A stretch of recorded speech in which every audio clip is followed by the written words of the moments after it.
I'm Karen Brewster, and I'm here with Will Troyer and Brad Shults, interviewing Will for the Celebrating Our Wildlife Conservation Heritage Project. And it's May 11th, 2009, and we're here in Fairbanks at the home of Eric Troyer, Will's son, who's nicely allowed us to take over his home. And that's it. We're just going to get started. Okay. I guess I guess I can start with the first question since I'm already over here, and then I'll go back behind the camera, is to find out a little bit about your personal background, where you were born and your growing up and your education. Well, I have kind of an unusual background, and actually I covered that with the first book I ever wrote, and this will give you an idea what my background was. It's called From Dawn Till Dusk, Memoirs of an Amish Mennonite Farm Boy. And I was raised in Indiana, born to Amish parents. And so we strictly farmed with horses and had a general farm back there, which I was raised on. And then when I was about 10 years old, my parents became Mennonites where we got a car. And in that book I record my dad going out in the field, learning how to drive a car, and all that. So I went through quite a transition, but a lot of my several brothers and sisters are Mennonites. None of them are Amish. I do still have first cousins, but Pennsylvania and Ohio and in Indiana are the biggest Amish communities. But I was raised in Indiana, and then I guess what got me into wildlife was when I was a senior in high school, one of our, I forget if it was a principal or who, was talking to us and wanting to know what we wanted to do. Well, it was a little rural school. There's only 11 in my graduating class, and most of them wanted to be farmers. And during school, I had become very fascinated in reading a lot of adventure stories. But I had got a hold of the books by Martin and O.C. Johnson. And of course, they were famous wildlife movie photographers in Africa back in the 30s and early 40s. And that's what I wanted to be at that time. And I mentioned something about wildlife, and he said, if you want to, I was thinking of photography, He said, if you want to be a wildlife professional, there's several colleges that teach this, And this is, a year or so before I went in the Army, and I didn't really want to go to college at that time as far as I knew. But anyways, when I got out of the Army, of course I had the GI Bill, and I remembered that little conversation. So I wrote to this Department of Interior and found out where the colleges was, and then I decided I started out, I had planned on going to Indiana, a couple in Michigan, and then I got to thinking I really wanted to work out west, so I found out the Oregon State College at Corvallis and Eastern Washington, one of the Washington State College, I think it was called then. Anyways, I applied for, I think, Utah and those three after I'd taken 1 year there, and Oregon State answered me first, and so I ended up going there. And then during my junior and senior year, as I mentioned the other night, I found out there was an opening with commercial fisheries in Alaska. And I was a wildlife student. I really didn't want to work in fisheries, but I wanted to go to Alaska. So anyways, I applied for the job and I got it. So that's when, that summer before my senior year, I spent a few months in southeastern out of Ketchikan. We had a pink salmon marking deal, and then I was sent to Yakutat, and I was a weir watchman on the Seatuck River until end of August, and then I went back to Oregon State College and finished my degree. And what year was that? 1952. So what year were you born? 1925. I was in the Army a year and a half or 2 years, and then I laid out 1 year, two, after I got out of the Army before I went back to college. I think I was 26 when I got out of college. I remember when I went back to college age of 22, I was wondering whether I was too old to go to college. Because everybody went right out of high school in those days, you know. But anyways,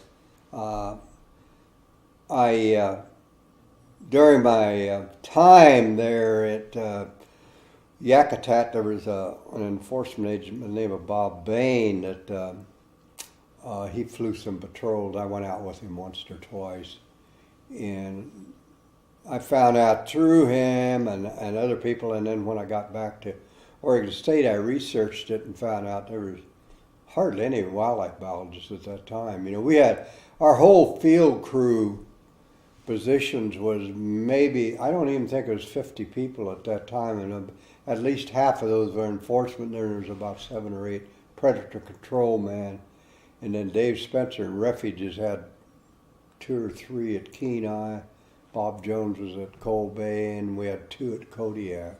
And that was about the extent of it, you know. Now, there was a couple of sport fish biologists too, but I was a wildlife biologist.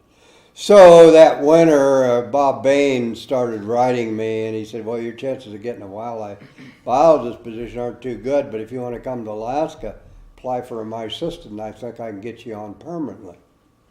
And after thinking about it and not seeing anything, you know, on the horizon that looked like a real wildlife, I accepted it. And that's when, that following summer then, I flew to Anchorage and when I got out in that year. And by then Bob Bain was stationed in Seward as a game warden, and in summertime he had commercial fishery enforcement duties stationed at Sand Point on the Alaska Peninsula.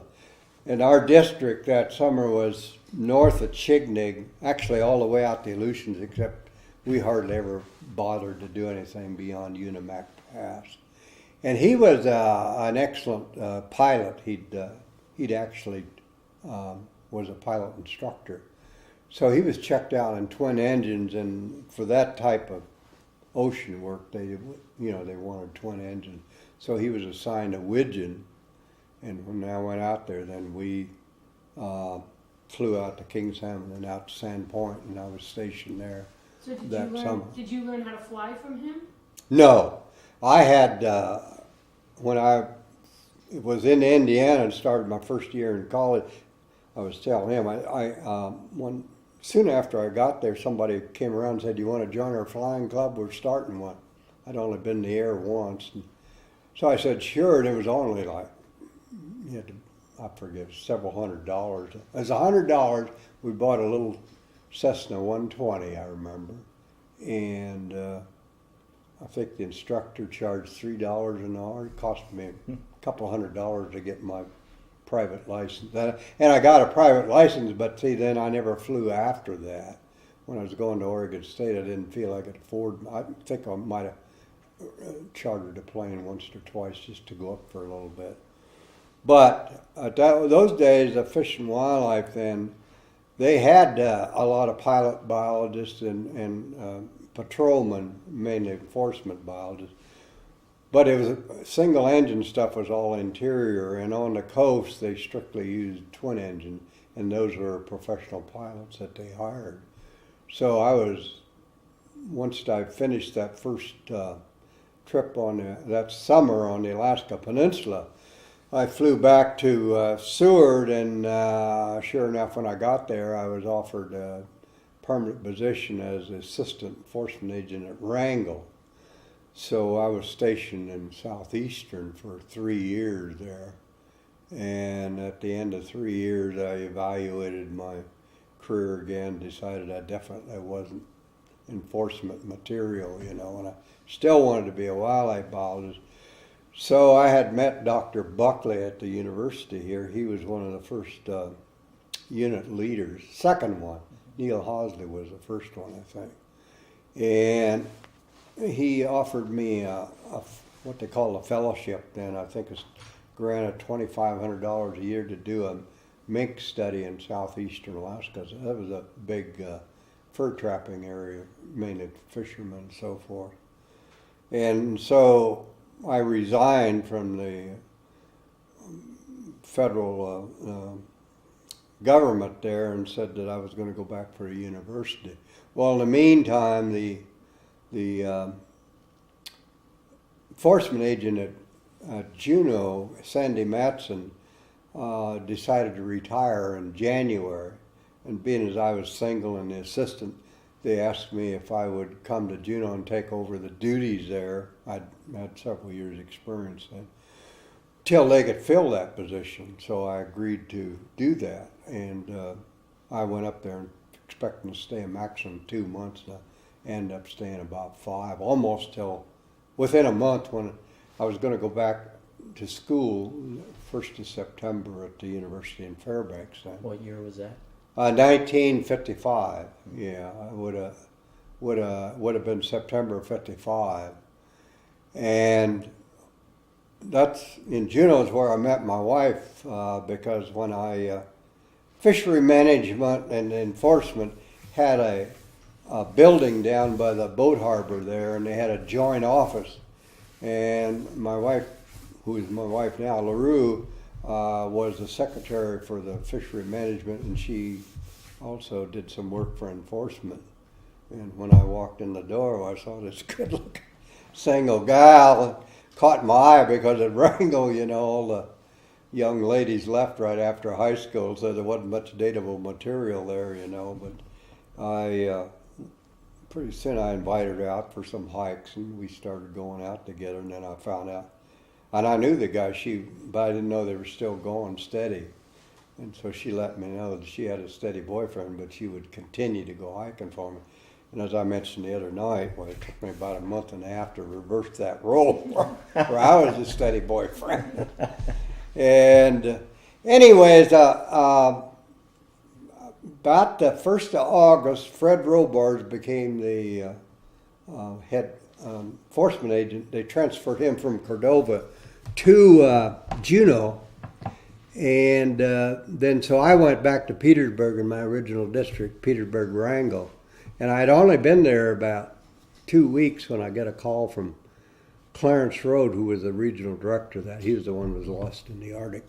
They finally found his wrecking body, but he called me up and he said he and Dan Ralston, who was head of supervisor enforcement, my boss, wanted to come down and talk to me, and I thought, well, I'd screwed up someplace, Anyways, they came down. I was in Petersburg on a patrol then at that time, and then I found out that Russ Hoffman, who was a refuge manager at Kodiak, he had gotten married. He married a public health nurse there, and they decided they would rather be in the States, so he transferred to a refuge, I think it was in Montana, down the States, and or he announced he was going to transfer, and they wanted to know, knowing my interest in becoming a wildlife biologist, and the reason I went back was to get an advanced degree.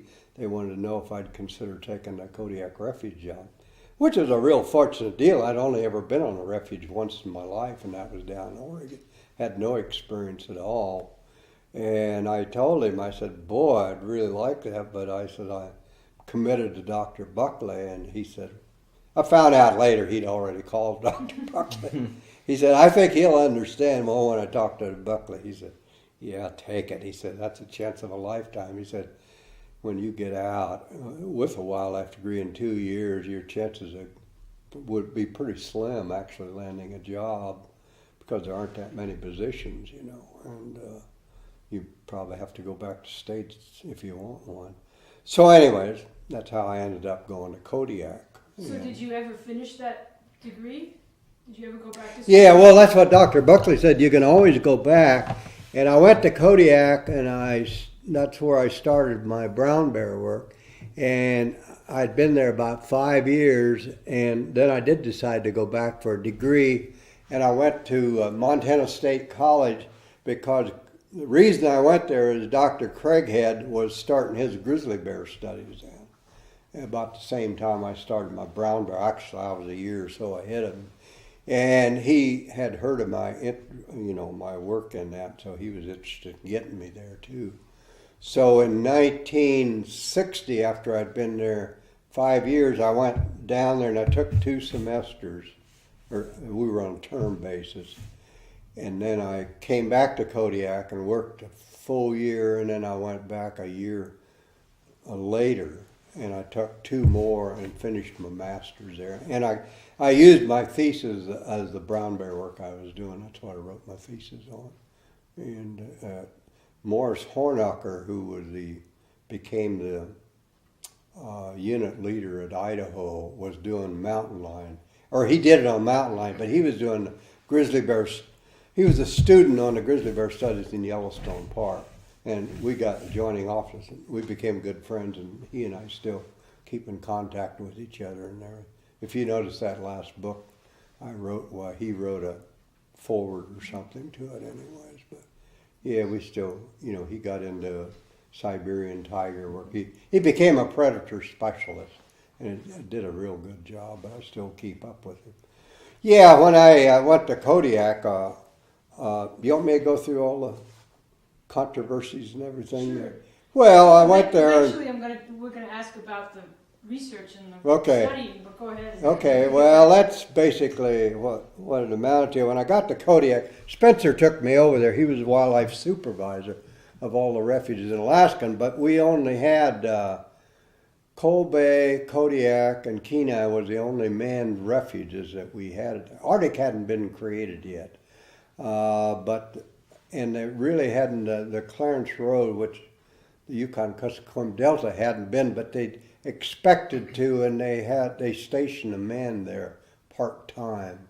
And I forgot who it was in there. But we had a lot of little refuges, Sea Island refuges have been created. And of course, the Aleutian Islands were big, and Kodiak and Kenai were the main ones. And but anyways, when I went there, why, I soon found out that there's a lot of controversy there, because one of the reasons the refuge was set up is because cattlemen had started moving in there and doing some ranching, and there was a big controversy about them shooting bear.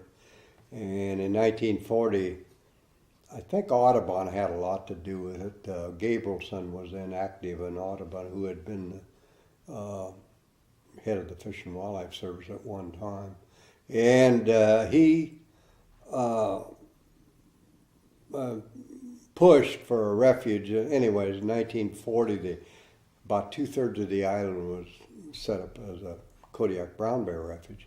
Well, the cattlemen still used the northeastern part where Kodiak is. And there's a lot of Chamber of Commerce types and politicians that felt this is a big industry, coming up to be. And so the territorial legislature, I think it was in 1951, passed a resolution recommending that there be an open season on brown bears on Kodiak Island, hoping to reduce. They felt they were the big impediment to ranching because they did kill some cattle. And then also Dick Schumann started a fishery study out at red salmon study out at Carlick Lake, which is in the heart of the refuge and the best red salmon fishery on Kodiak, but it's also one of the best habitats for brown bear on the island. And he came out and he published his conclusions of all things in the Journal of Wildlife Management. And I forgot when that publication came out, but it was about early 50s, I think. And his conclusions were too that he had put weirs in on these little side lateral stream and counted salmon going up and dead ones coming out to the bears killed. And his conclusion was that bear were a major cause of the decline of the salmon.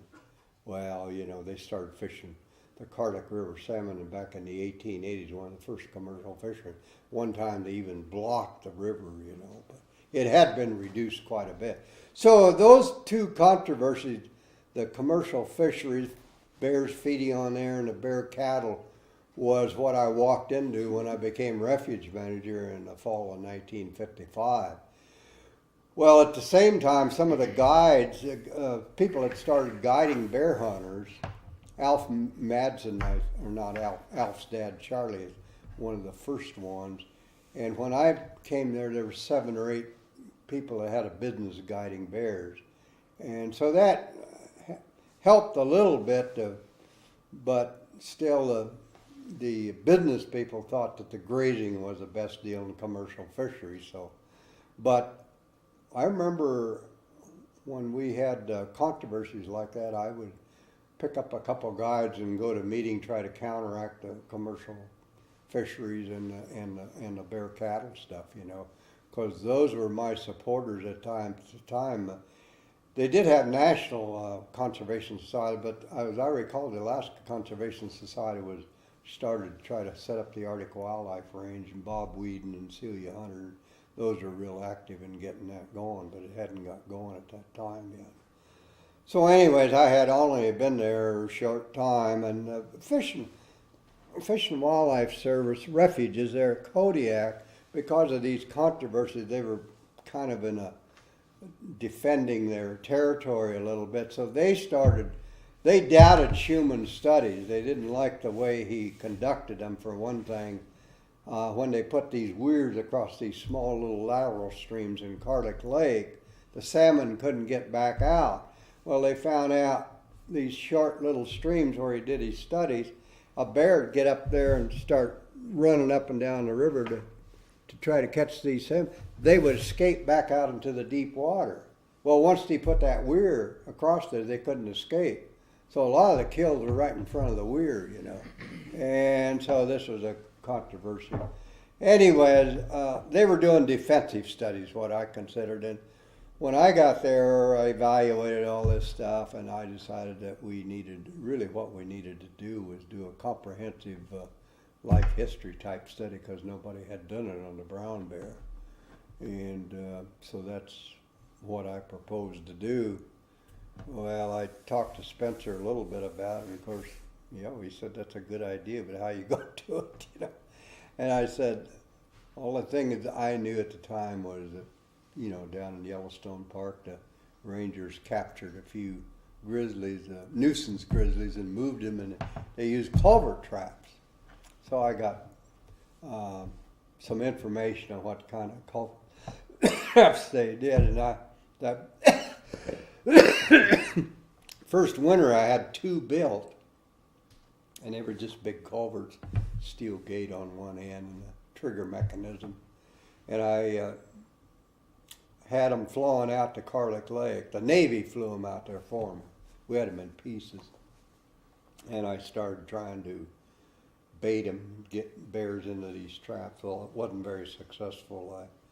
After about a week, I caught my first bear. You want me to go ahead and relate this? You heard it? Yeah, well, What were you using as bait?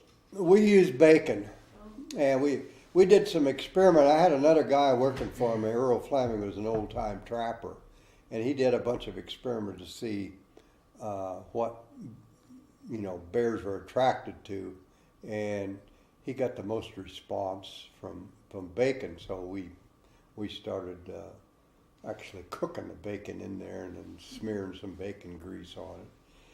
Well, it went on for a week or so. We hadn't caught anything, and then one day trap was down and we had a fox in it, Finally, we got a bear. Well, nobody had live trapped brown bear before, and the only thing I knew to knock them out was ether. That was the only drugs we had. They were using ether also on black bear, back in New York and Michigan, some of the states they were starting to trap black bear. But they were using culvert traps and stuff too. Well, when we caught the first bear, we came along and the gate was down, and we got pretty excited because when I peeked in there, the paw hit the other side. I knew we had a bear in there. Well, we peeked in, and we figured it was a subadult sized bear. So I had this can of ether there, and I had planned all this out, and I had a ordinary fly sprayer that you put liquid in and you start spraying, and we plugged the holes in the culvert trap wherever there were some as best we could. And then we started spraying ether through a hole inside this, and we sprayed and sprayed and sprayed, and the bear wouldn't go out. But finally she went down, or whatever it was. And we started opening the gate to pull it out. And I thought, well, we better check one more time. So I got a little stick and I poked it through a hole and it jumped right back up, So we sprayed some more ether. Well, but then I was about half out from these ether fumes myself, And but eventually the bear went down until we opened the gate, and the two guys we pulled it out, and I had this all planned out. I had just a 2-3 gallon bucket, and we put a bunch of cotton in the bottom, and I poured a bunch of ether on that. So I straddled the bear and held it over its head to keep it out, and the other guys started putting ear tags on. We had figured on what measurements we wanted to take, and then we were going to weigh it. And it really started coming to in spite of my ether. I guess I needed more ether. And finally, I could see I wasn't going to hold it, and I jumped off, and the bear took off in the bushes before we got it weighed. So we estimated weighed 250, 300 pounds, but we weren't sure. But we just had a primitive scale. It's going to take us a little while to cut some poles and set it up, So, and then when it ran off, I thought, oh, we forgot to sex it. and one of my assistants and I was a pretty small bear. It must have been a female. Yeah, it was a female. And this old timer that was working for me had been a trapper and everything, Earl Fleming. He said, he listened to us a while, finally he said, nah, he said, I felt its balls. So we knew it was a male, So anyway, during the course of that time, we only caught 3 bears in those traps, but it went about basically the same way. And then that winter, I kept corresponding with these black bear biologists, several of them in New York and in Michigan, and they had done quite a bit more of this stuff. And I found out that they started using just steel traps with offset jaws, and some of them were using snares, and it was much more successful, because you could put, them out and put a lot more out, rather than big old cumbersome culvert traps and move them around. So I thought, well, we can do that, and my theory was that we just start out using these little 4.5 size traps, and I forgot what the jaw width was, but I figured big bears wouldn't get their foot in there very easy. It'd be little bears, Well, that kind of worked out, because we caught first 2 or 3 we caught were young subadults, and what we had to do then, when we had the traps or snares we used, we had about an 8-foot chain with a triple pronged drag on it. And down in Carlick there's lots of alders and stuff. We'd follow the drag trail. They wouldn't go far, and they'd wrap around a bush, and usually they were pretty tangled up. And then what we had to do before we got other drugs, and that second year, we'd have to lasso the bear, try to get a rope over its head. And then somebody get a rope over its head and then try to tussle them around, and then the other guy'd get a rope over their foot, and eventually we'd have them on their back and hog tie them. And then I would get another bucket of ether and get it over their head, and eventually we'd get it out. Well, this worked fine for the small bear, we learned how to do it. And then one morning we came down there, and here was this huge sow caught in a trap. And I kind of opened my eyes. I didn't expect to get that big a bear. She was one, females don't very rarely get bigger than 600 pounds, and she was probably the maximum, But I tried to throw a rope over, and she just reached up and snapped it in 2 with her teeth. And Earl, he tried to do the same thing, and boy, we were sweating. And finally we had a cable made up with a slip loop, and we got that over her head, and she tossed it around she just like matchsticks, Yeah, I was really starting to sweat then. I began to see, I didn't think we could handle this bear, but here we've caught in a trap what we were going to do. And I told the guys, I said, we're not going to be able to handle this bear. And old Earl said, well, what are you going to do? I said, well, I only got one idea, and that's, this one was caught in a trap, and those big traps had one bolt that run all the way through them, held it together. And I said, I'm going to try to shoot the end of that bolt. You guys get in front and track their attention. And I slipped behind her about 25 feet away, and I had a .6 rifle. And to this day, I don't believe it, but I hit that bolt right on the head the first shot. And the trap just dropped off of her foot, and she took off running. We run the trap, but at least we knew now we could release them if that happened. Well, to make a long story short, we only caught 8 bear that year, and that was one of them. You're so nonchalant about it. Like, oh yeah, I'm well, thinking we're dealing with big Kodiak bears. I know. We frankly, we learned the hard way.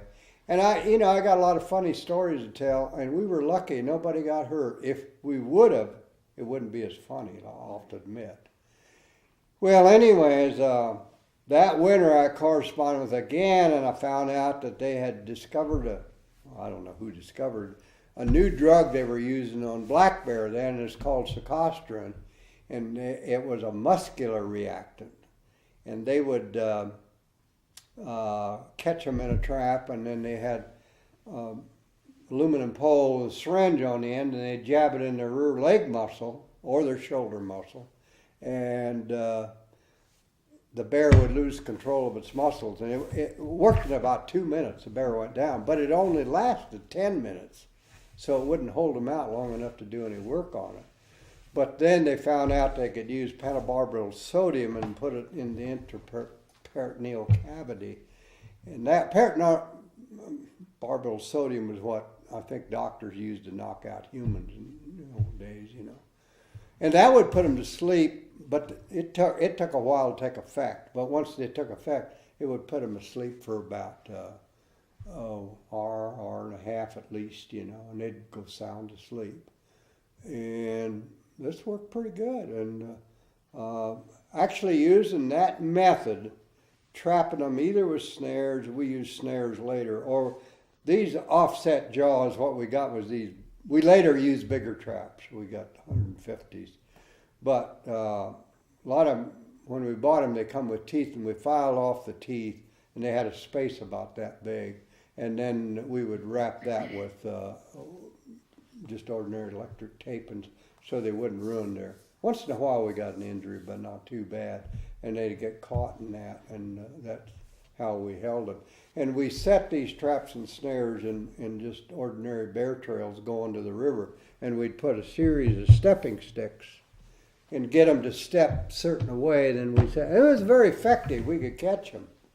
But one of the things I hadn't thought out yet is what we're going to do when we catch a cub, Even though we now had the drugs that we could knock them out with, handle a big bear, we knew that if we ever caught a cub, the female would likely be there defending it, So sure enough, one morning we heard this cub bawl. Now, it was bawling. I knew we had one in the trap. And I don't know if you ever heard a cub bawling, but it's really a mournful, distressful call when you know you're going to have to go in there and try to chase that female away from the bear. You got problems. Well, we didn't know what to do. We hadn't handled a bear like that. So we went sneaking up very quietly, and we got on the other side of a little stream that, on this side, and we could see her over there. And she had another yearling cub with her, and the cub was caught was a yearling. And she was slobbering and jumping around and nervous, and I was whispering to Earl, and he says, what are we going to do now, And about then she spotted us. And man, she just charged like a shot, Well, I didn't want to kill a bear. And there's a stream about 40 feet away maybe from me. And one of the guys had already climbed a cottonwood tree. And so when she came at us like that, I didn't want to kill her, so I shot in the water in front of her. I knew the next one had shot, if I had to shoot again, would have to be to kill, otherwise she had us. But when I shot in the water, I immediately afterward, I ran around behind a big cottonwood tree, and I was going to try to climb it. Well, there's only one branch, and it broke, and I didn't make any progress at all going up this tree. I was thinking, boy, I'm going to get my leg bit here pretty quick. And so nothing happened. So finally I looked, and when I made that shot, she'd run back to her cub. It scared her. I think it's probably the spray of water had to do as much as anything.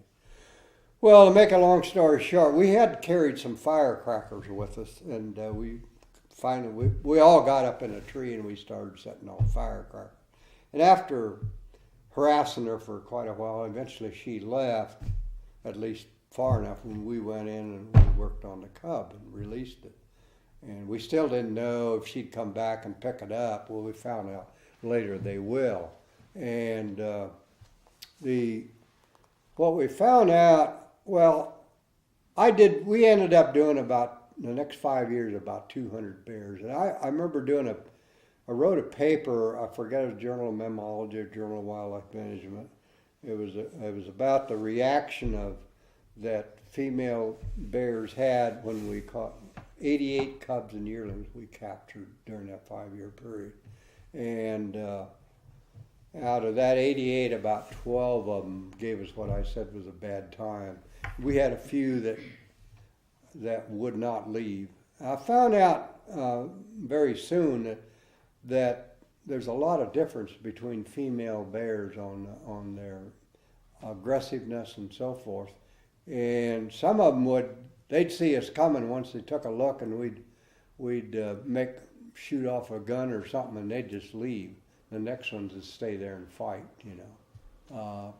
Usually after, what we ended up doing, we got some shell crackers. Shell crackers are nothing but we could buy them as an outfit in Chicago at one time because they used them to scare waterfowl out of grain fields, the fish them all like did in those days.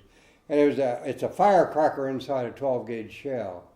And you fire that, just go thud with a 12-gauge shotgun, but it has a range of about maximum of 100 yards. And then it goes off the firecracker goes off with a big boom and blue smoke rolls up. Well, when we lobbed these out near the sow, we found out the thing to do was immediately when we heard that cub bawl, we would get close enough when we'd lob a couple firecrackers and get them on the defensive. And we would be on the offensive. That made a big difference. Never let them get the offensive situation on us, because if we were quiet like we did that first time, invariably they would charge us, So that's what we did, and it worked out pretty good, but we did have several bears that, I remember we had one time that she was really an aggressive one, and we had as a yearling cub, as I recall, in a little meadow out in the open, and we went in, we shot some shell crackers, and we moved in. She sat back there on a hill, and then she'd come right at us again, and we'd back up. We seesawed back and forth. And what we'd do is, I said, we're going to have to do this in stages, and we would go in and we gave got the cub drugged, and then here she'd come again, and we'd back up, and then we'd go in and we'd get some ear tags in it, and went back and forth. It went on for several hours. And finally we got the cub marked and released it from the trap, went back and watched, and when it came to where she took off with it. And we did find out, we watched bears that they would come, even though they run off, they'd come back and pick up their cubs. And we'd see them the next day. We only had, as I recall, one cub that did not return with the female, and we may have lost it, I don't know. We did have one cub that was on its own one fall that we figured wouldn't make it, but the next spring it was alive, and we never found out whether it denned by itself, if it was still a single. It was a yearling, So, and we also found out that we did injure some feet, and a couple of them pulled off their toes, but the brown bears heal quite readily. And they would, just like dogs, they would lick their wounds if we wounded a foot like that. And if they didn't, if they still had bad foot or something when they go into hibernation and sleep, then that would give them a good time to heal. I remember we caught a yearling cub one time. It was in a trap. It was in the rear leg, and it broke that femur. And I felt like 2 cents. And when we went ahead and marked it and turned it loose, and that cub went off hopping on 3 legs, and that leg was dangling. And I told the guys, I said, I wish now I'd have killed it. That was recovered. As a hunter took that bear as an adult sow about 7 years later, had healed a little crooked, but she had even produced cubs and everything. So, I mean, that's, just amazing what recovery deals they had.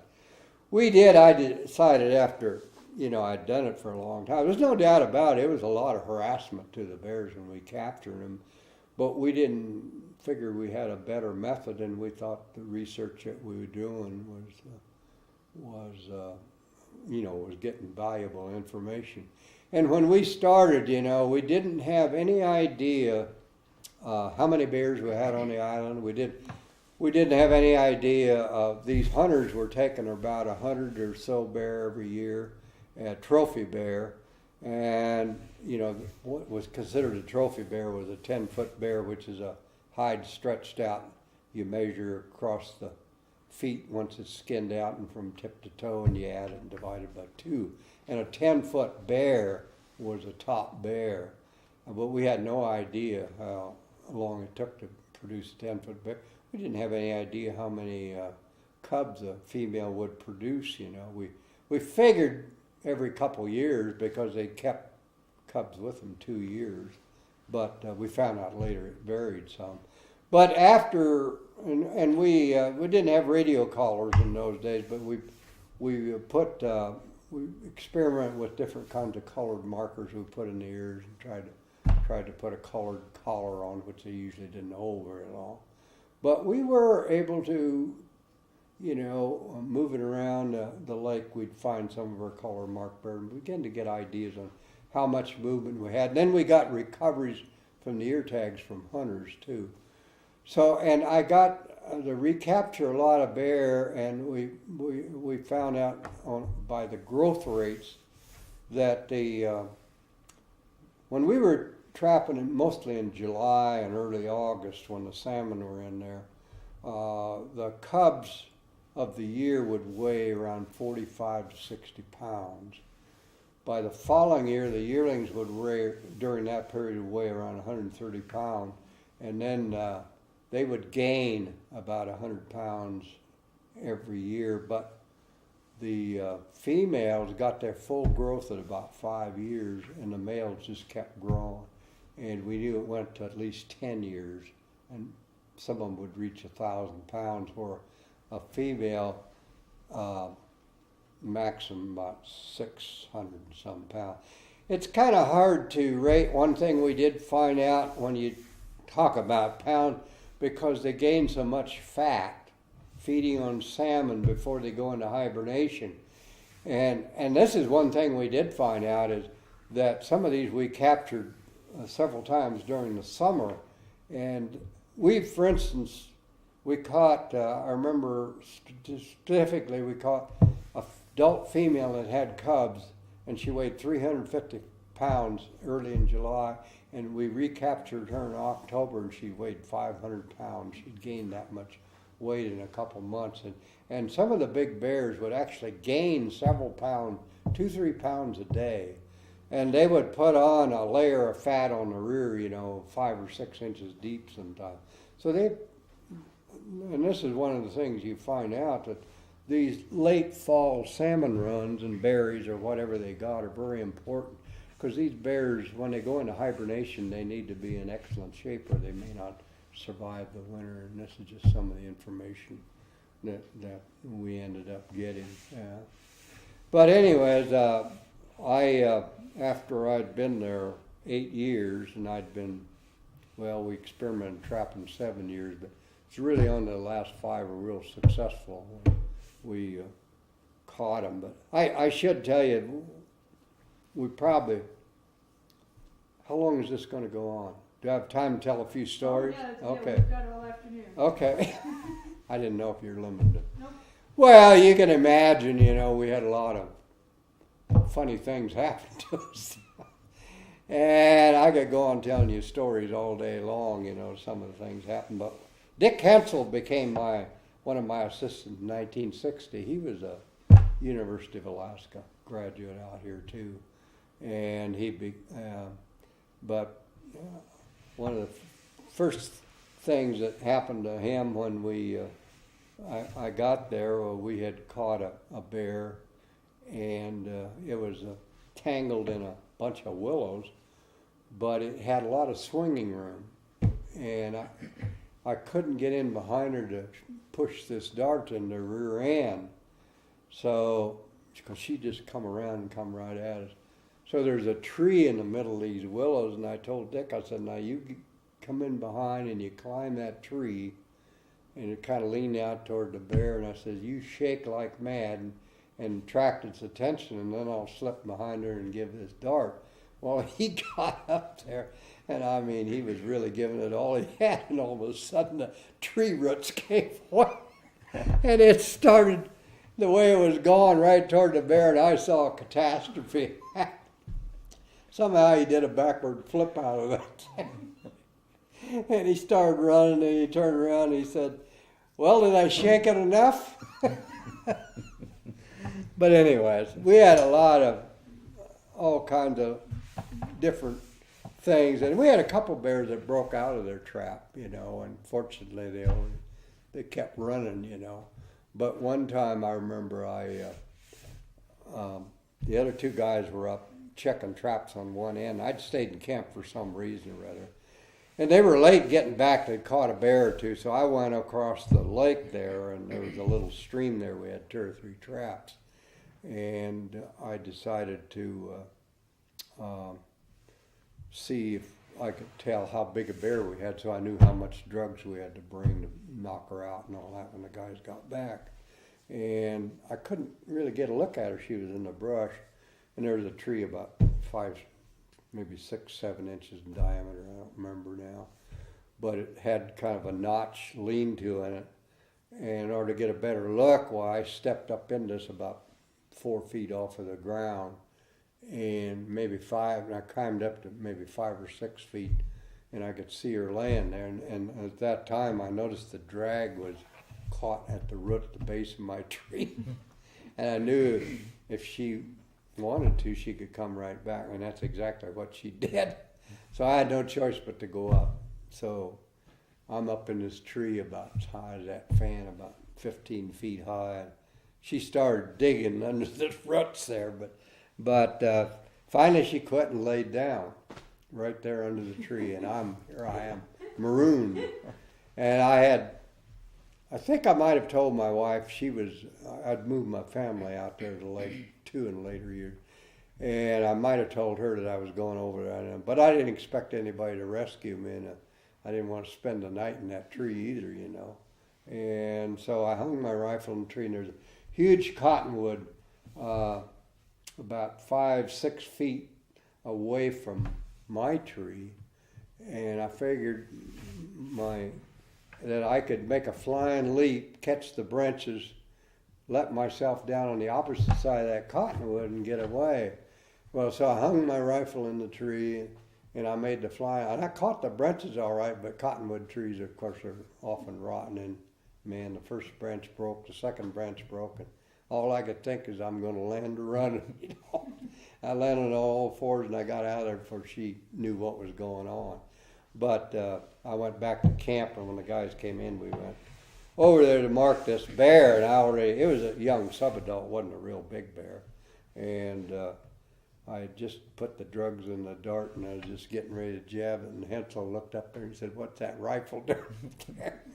So then I had to confess what a dumb thing I did, And another time we had, Carlick Lake has, 10 or 12 of these little lateral streams. They're short, where salmon spawn. And And then it had two major streams, O'Malley and Palm. And but anyways, and we sometimes also set traps along the lake shore where the trails were. But we went to one of these places, and I knew where we had set I forget if it was a snare or trap, but right there, and at the base of a cottonwood where we had set this trail come out, there's a bear laying there, sound asleep. And that's the time that happened after they fought the trap a while. They'd lay down and go to sleep. And I said, don't wake her. I said, I can see how big she is. And I said, I'll just, before she knows what's going on, so she won't fight us, I'll just slip behind her and dart her. And I put the drug in there, and I went up behind her, and I gave her a big jab. She jumped up and run away, wasn't caught in a trap at all. Well, we watched her run the brush, and of course, this sequestration took about 2 minutes for her going down. We followed her trail, and sure enough, she went down. It was the only free-roaming bear I ever jabbed with a pole and got, But we had a, and then we also, there was a, fisheries research had, they had a couple families out there, and my wife and I and the gals got to be good friends. And they, we were always playing tricks on each other because they had about 15 or 20 people, and maybe 15 in the whole drainage doing research studies on fish, and there's only about 4 of us. But Hensel was one of these guys that's, he can think up of more jokes to play on these guys. I remember one time we took these firecrackers we had and we put them on some long fuses, and we crawled under their cabins and had them go off every 30 minutes all night long. Stuff like that, And so one day they decided apparently they were going to get even with us all at one time. We got up that morning to check our traps, and we used to get up and it was, we had to do it 7 days a week, 30 days. We didn't dare let up, so we'd have breakfast and then we'd take off. And I went to pour the coffee. We had a barrel that we pumped our water into, and then gravity feed, so we had water inside. And I went to get the water for the coffee, and it was as green as could be. They put food coloring in it, So Edsel said, "Oh, is that the best they can do?" And then we went out to get in the skiff, started our motors, and the shear pins had been taken out, and one thing after another. Finally, we got up to this creek where we were checking our first traps. And sure enough, the first trap was obviously we caught one. We followed the drag trail, and I mean that bear had just tore up the country. Got to a couple of trees and ripped the bark off. I mean, he was a mad bear, obviously. Well, we followed it quite a ways, and it went into a big bunch of elderberries. And I could see the drag out on the outside, but we couldn't see the bear. It was really thick. I even climbed a tree, and I couldn't look down in it. And we shot off a couple firecrackers, and nothing happened. I said, well, either the bear isn't moving or he got out. But we didn't know what. So finally I saw that drag, and I said, now you guys stand guard, and I'll sneak up there and I'll get a hold of that drag and I'll give it a big yank, and we'll find out she's still in there. And I walked up there while those guys stood guard with their guns, and I gave it a big yank, and the trap come flying out of the bushes. And it had my kid's teddy bear in it. And on top of that, they had a little poem about these he-man bear, crucifying this little teddy bear. So they got even with it all at one time. Sounds like they may have won the competition. Yeah. I get to tell jokes all the time. But anyways, I was there 8 years, and we had done this 200 bear, and we had got a lot of good information and started getting some good data. But this was before radios and everything. And at the end of 8 years, I was kind of looking. My wife really wanted to leave Kodiak by then, and I was kind of looking around for another job, but I didn't really want to leave Alaska. And So I told LaRue, I said, well, don't get too excited because there's not too many positions, you know. But Spencer called me in 1963, and he said that John Hockley, refuge manager at Kenai, is going to transfer back to Michigan. That's where he was raised at. Seney National Wildlife Refuge, I think, where he went in Upper Peninsula. And he said he wanted to know if I would be interested in that position. And I said, well, I don't know about that because they had discovered oil, and I know they create a lot of work problems, and also they had so much recreational, tourist business, something we didn't contend with at Kodiak at all. Strictly, pretty much, biological work. And he said, well, come over and take a look at it, and if you don't want to do it, well, I'll understand. So I went over there, and Abe Thayer and some of the others were there, and I spent several days there, and I started getting interested. And Abe Thayer told me that, well, there's all these recreational opportunities, and there's also, what appealed to me was, it was mainly, we called it the moose range at that time, but it was mainly moose management, but also recreational, and the oil business actually was mostly taken care of by Abe Thayer. And by then, they had developed the oil, and they had worked out a pretty good relationship, forced the oil companies, to put gravel pads around each well and seed it and all that. And they had a pretty nice looking. They fought that all the way, doing that, but once they got it done, they got high marks for having one of the cleanest oil fields, and it became a, show me trip for the oil people. This is what we could do. So it worked out pretty good for us and them both in the end. Well, anyways, I took the job and I moved over there, and I think it was 1st September 1963, and while I was there, in addition to putting in some campground, when I got there, they had talked about out toward the oil field where they put some new roads. The whole lower end, lowland part of the Kenai is full of lakes. I think we estimate there's 1,000 lakes out there, 5 acres or more in size. And they had talked about possibly someday when they got a big batch of money, they would put some portages in there and try to put some kind of a canoe system in there. Well, that really appealed to me, and I said, well, I was, still young and kind of antsy. I told Spencer I didn't see why we couldn't just start working on it, If it's all right with you, I'm going to just. And so that winter, I would fly out there and take one guy with me, and whenever I got about 1 day a week, and then we'd cut a portage, and we kept, or part of a portage, whatever it took. And we did that all winter, and by June we had a nice little loop in. I don't know, we had probably 20-some lakes, hooked up. But I had flown over that many times, and you could fly over the whole thing in about 10 minutes with a plane.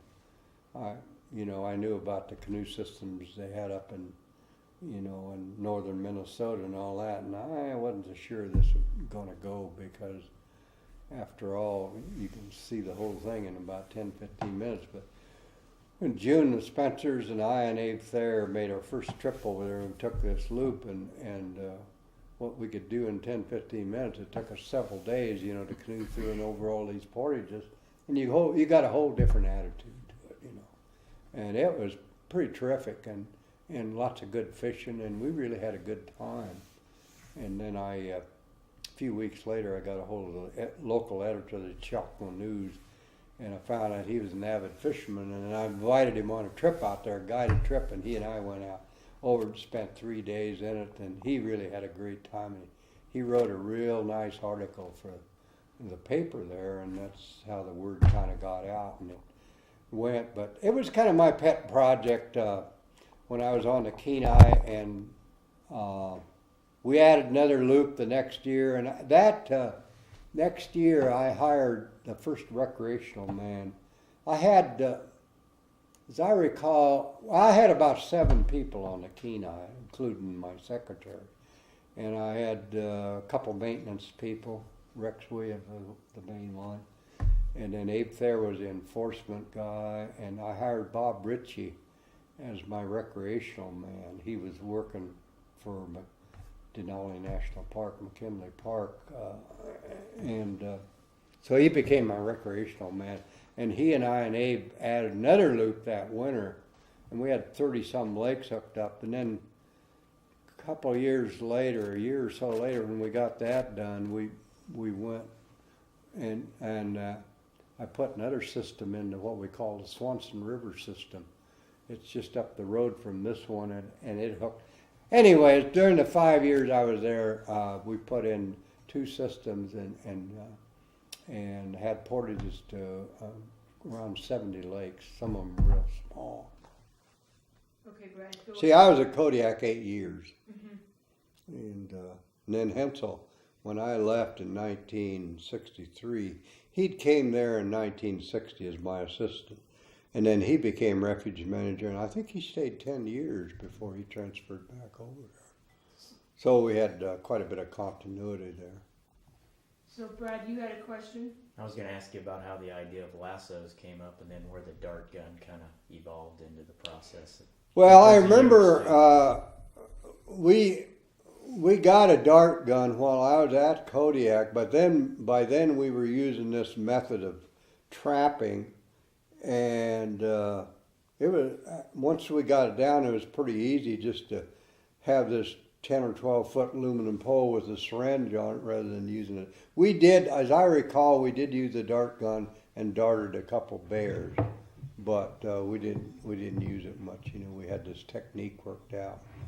But one of the things I should have said too, in addition to doing just bear trapping, I did a lot of other bear work.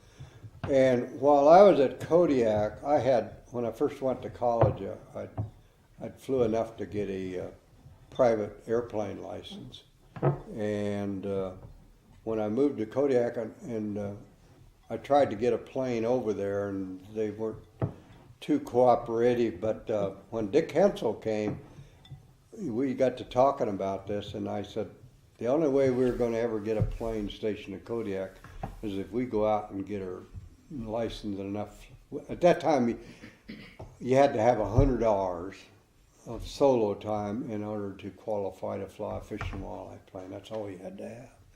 So we started this flying club, and I had already had a private license, so all I had to do was get my float rating, and it wasn't long until I had my license qualified, but I had to have $100, you know, and the other guys in the club didn't have their float rating yet, and it was hard to get an instructor over there because the 2 instructors we had were flying for Kodiak Airways, and they had to just fly it. They had only instructed when they had time off, and that wasn't too often. So after I got mine, we'd bought a little T-craft in the club, and that's what we were flying on. I would take those guys up and give them a lesson, even though I only had less than $100 myself. I was giving them, you know, they were learning to fly, and they were learning that way. But anyways, after I had got my float rating and everything and had my qualified over $100 in, I called Theron Smith one day, and I was using our little T-craft to do some bear surveys, but I was also chartering a Super Cub off of Harvey Flying Service there in Bob Hall's, Kodiak Airways. But anyways, Theron said, well, come over and I'll just check you out. And so I went over to Anchorage, and he ran me through the paces there for several days, and I became a qualified pilot. Well, in the meantime, one of the club members had bought an Fish and Wildlife surplus Cub, and he was one of these excellent mechanics, and he completely refabricated it and really got a nice looking plane out of it. And so I offered to charter it from him, and they let me do this since now I was rated. So for a couple of years I used this plane, but I started flying a lot of aerial surveys over these streams when the bears were concentrated. And I would do it in the morning and the evening, and get cub-sow ratios and minimum numbers on a bear, and then try to fly it enough to recognize. And then, in addition, I would walk to a lot of remote drainages on Kodiak, often by myself. I'd go out and spend a couple nights, and I'd get up on the mountain, and with a spotting scope, I'd make evening and morning counts.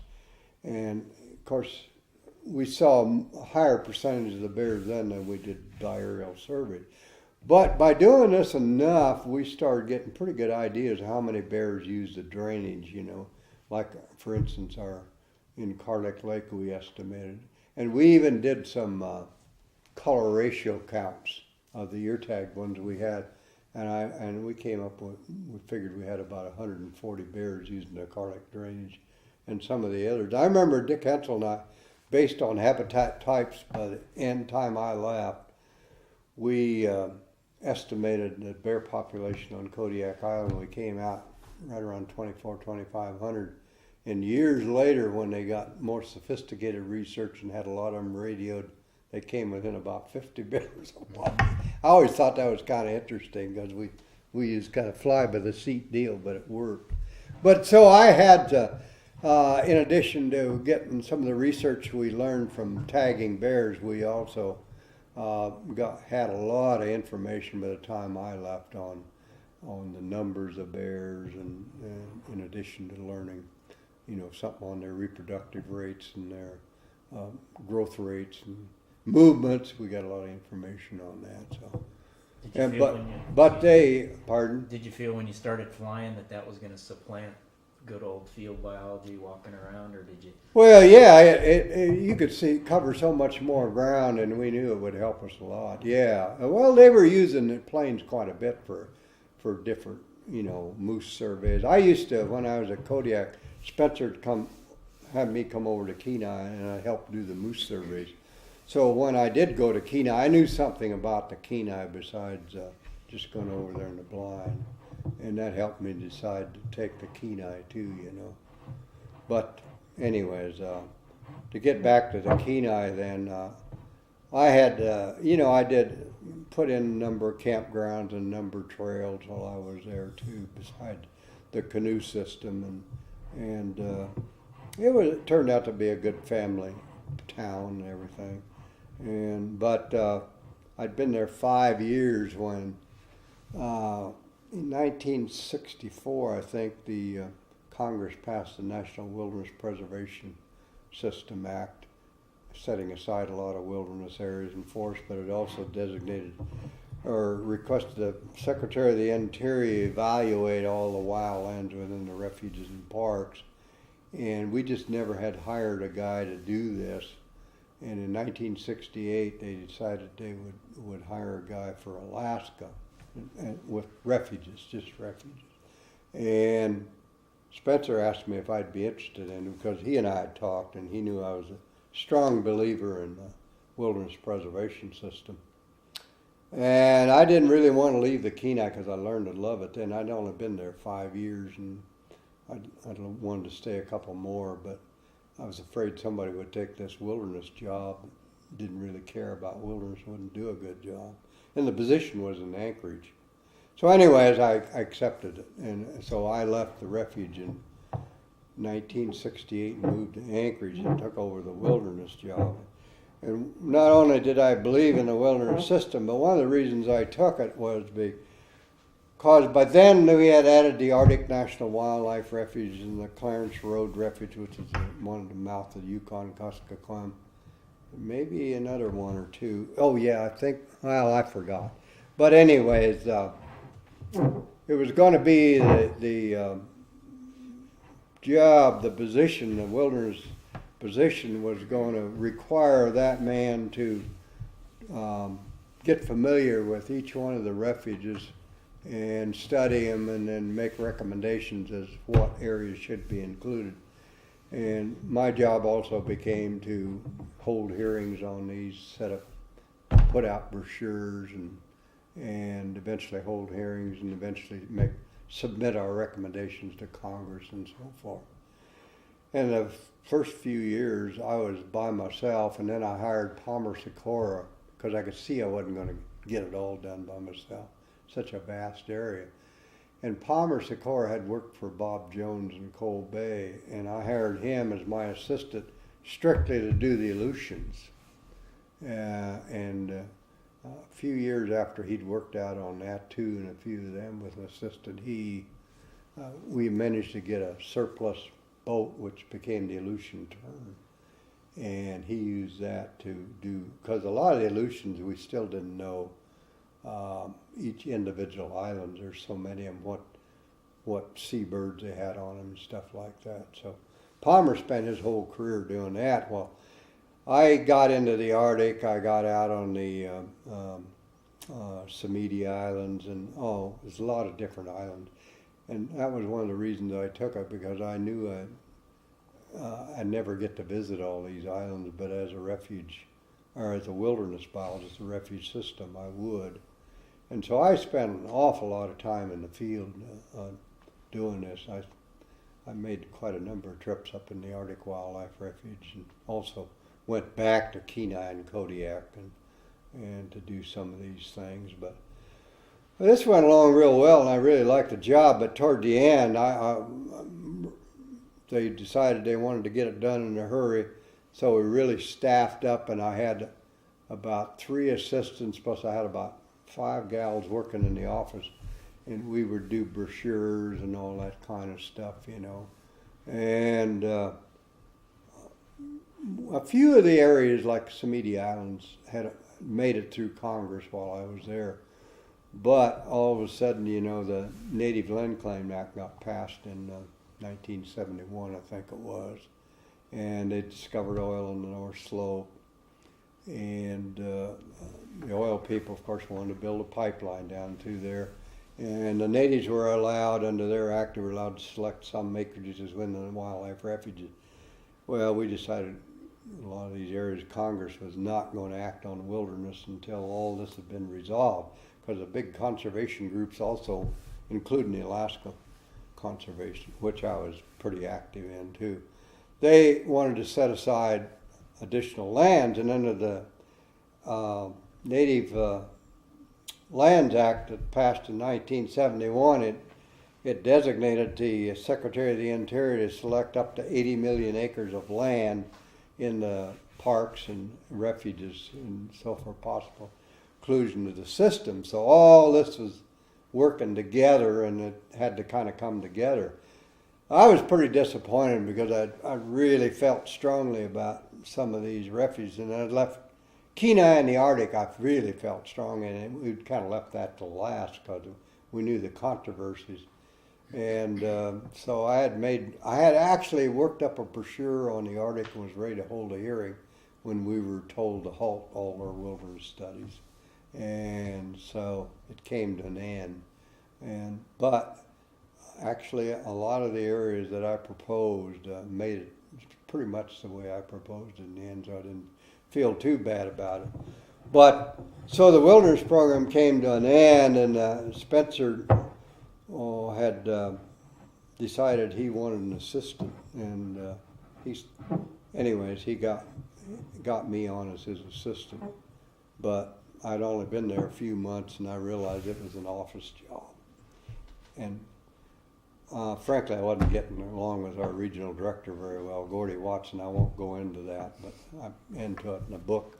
But anyways, I hadn't been over as assistant refuge supervisor very long until I run into Bob Peterson, who was the assistant director of the National Park Service up there.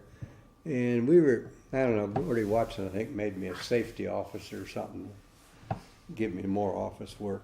But I was at a safety meeting with him, and he came over and we got to talking. He said, "Do you ever think you want to do more brown bear work?" I said, "I sure would." He said, "Are you serious?" And I said, "Yeah." He said, "Well, we're going to fill a new position over here, and we especially want somebody to do some work out at Katmai. And if you're serious, come over and talk to us." So I did, and about 4 months later, I transferred to the Park Service. And I spent the last 7 years, and this was in 1974, and I spent 74 through the end of 81, then I had 30 years service with the Park Service. And when I went with the Park Service, they pretty much gave me a plane and said, you pick out the projects. And I talked to various superintendents, and I finally settled on a caribou study in we called it McKinley at that time, Denali National Park, because the caribou at that time were pretty low, you know. And the brown bear study at Brooks. In Brooks, we had getting more. Brooks Lake, Brooks Lodge. Yeah, Brooks Lodge, there at the mouth of the Brooks River. We had a lot of conflicts between people and bears and the lodge and all that stuff. So, talking to the superintendent, was Gil Blinn at the time. Yeah, they wanted the work done, but they wanted it done without disturbing the bears as little as possible, and also when the tourists weren't there. So I decided I wanted to radio collar some bears. But then, this is 11 years after I'd quit my work at Kodiak now. Now, you can't believe how the technology changed in that 11 years. They had excellent capture guns by then. They had radio collars that they could put on a bear, would last for 3-4 years. And, you know, you could trail them and you get so much more information off of it rather than, you know, the colored markers we put on bears. So I just, again, decided to kind of do it the hard way. Because Fish and Game by then was doing almost all bears, and they did their polar bears the same way. With the good capture guns, they were shooting bears from a helicopter and watching them go down, and then getting out and taking their data and so forth and so on, marking them, putting radio collars on.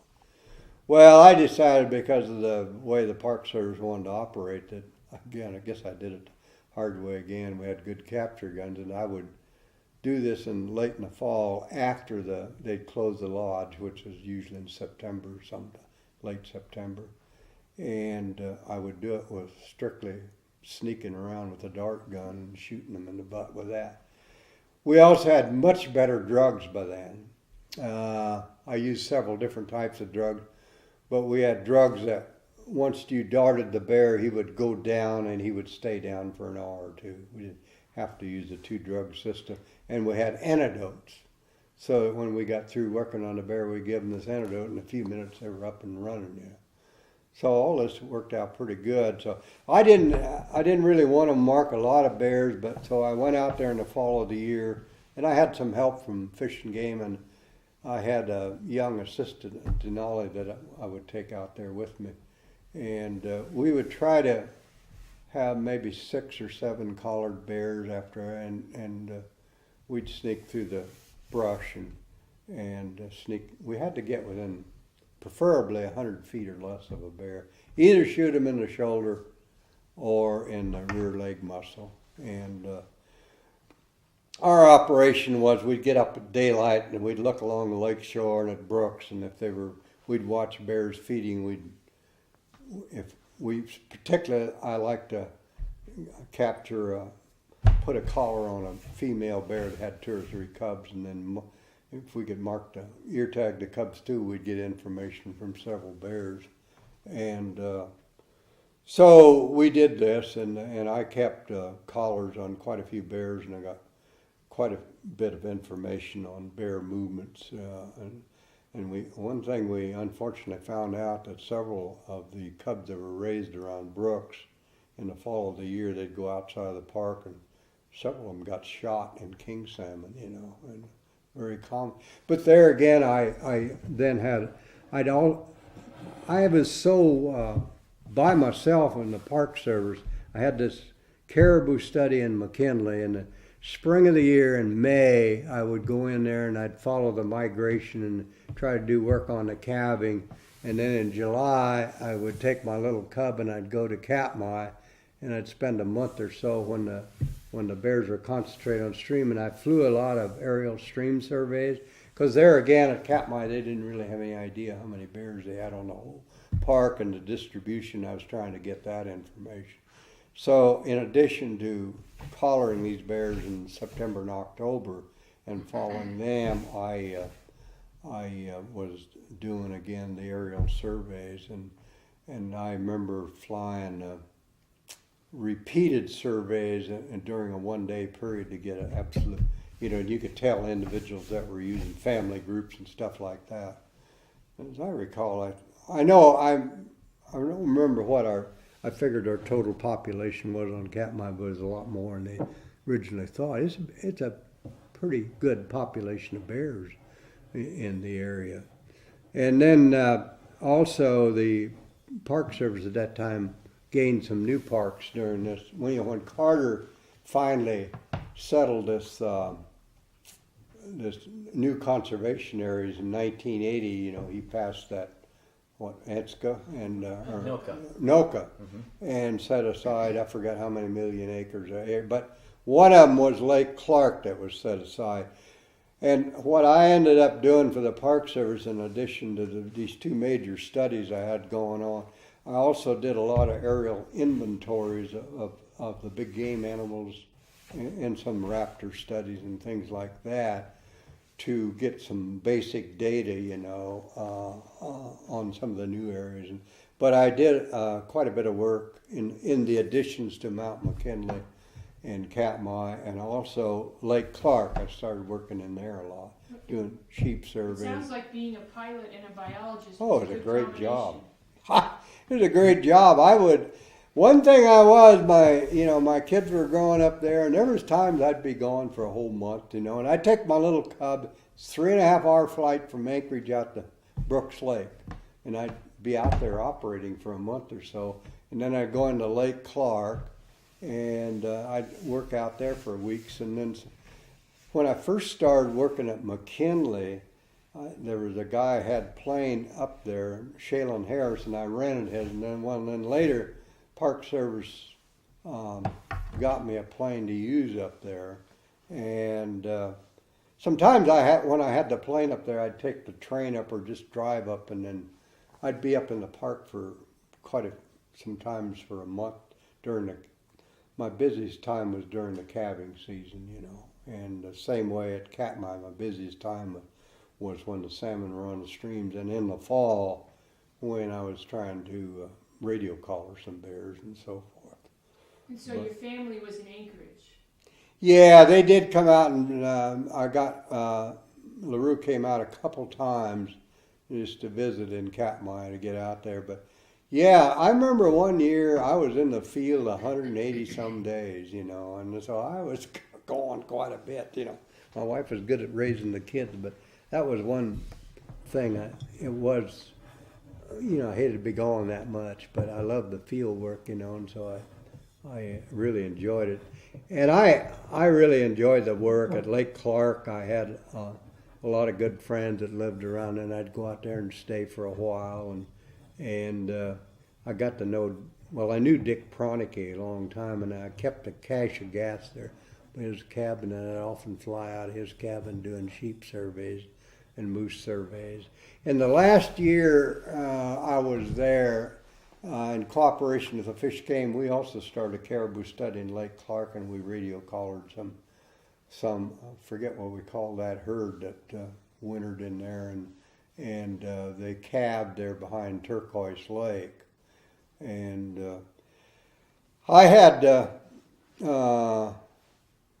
I should say, when I was at Katmai, or working in Katmai,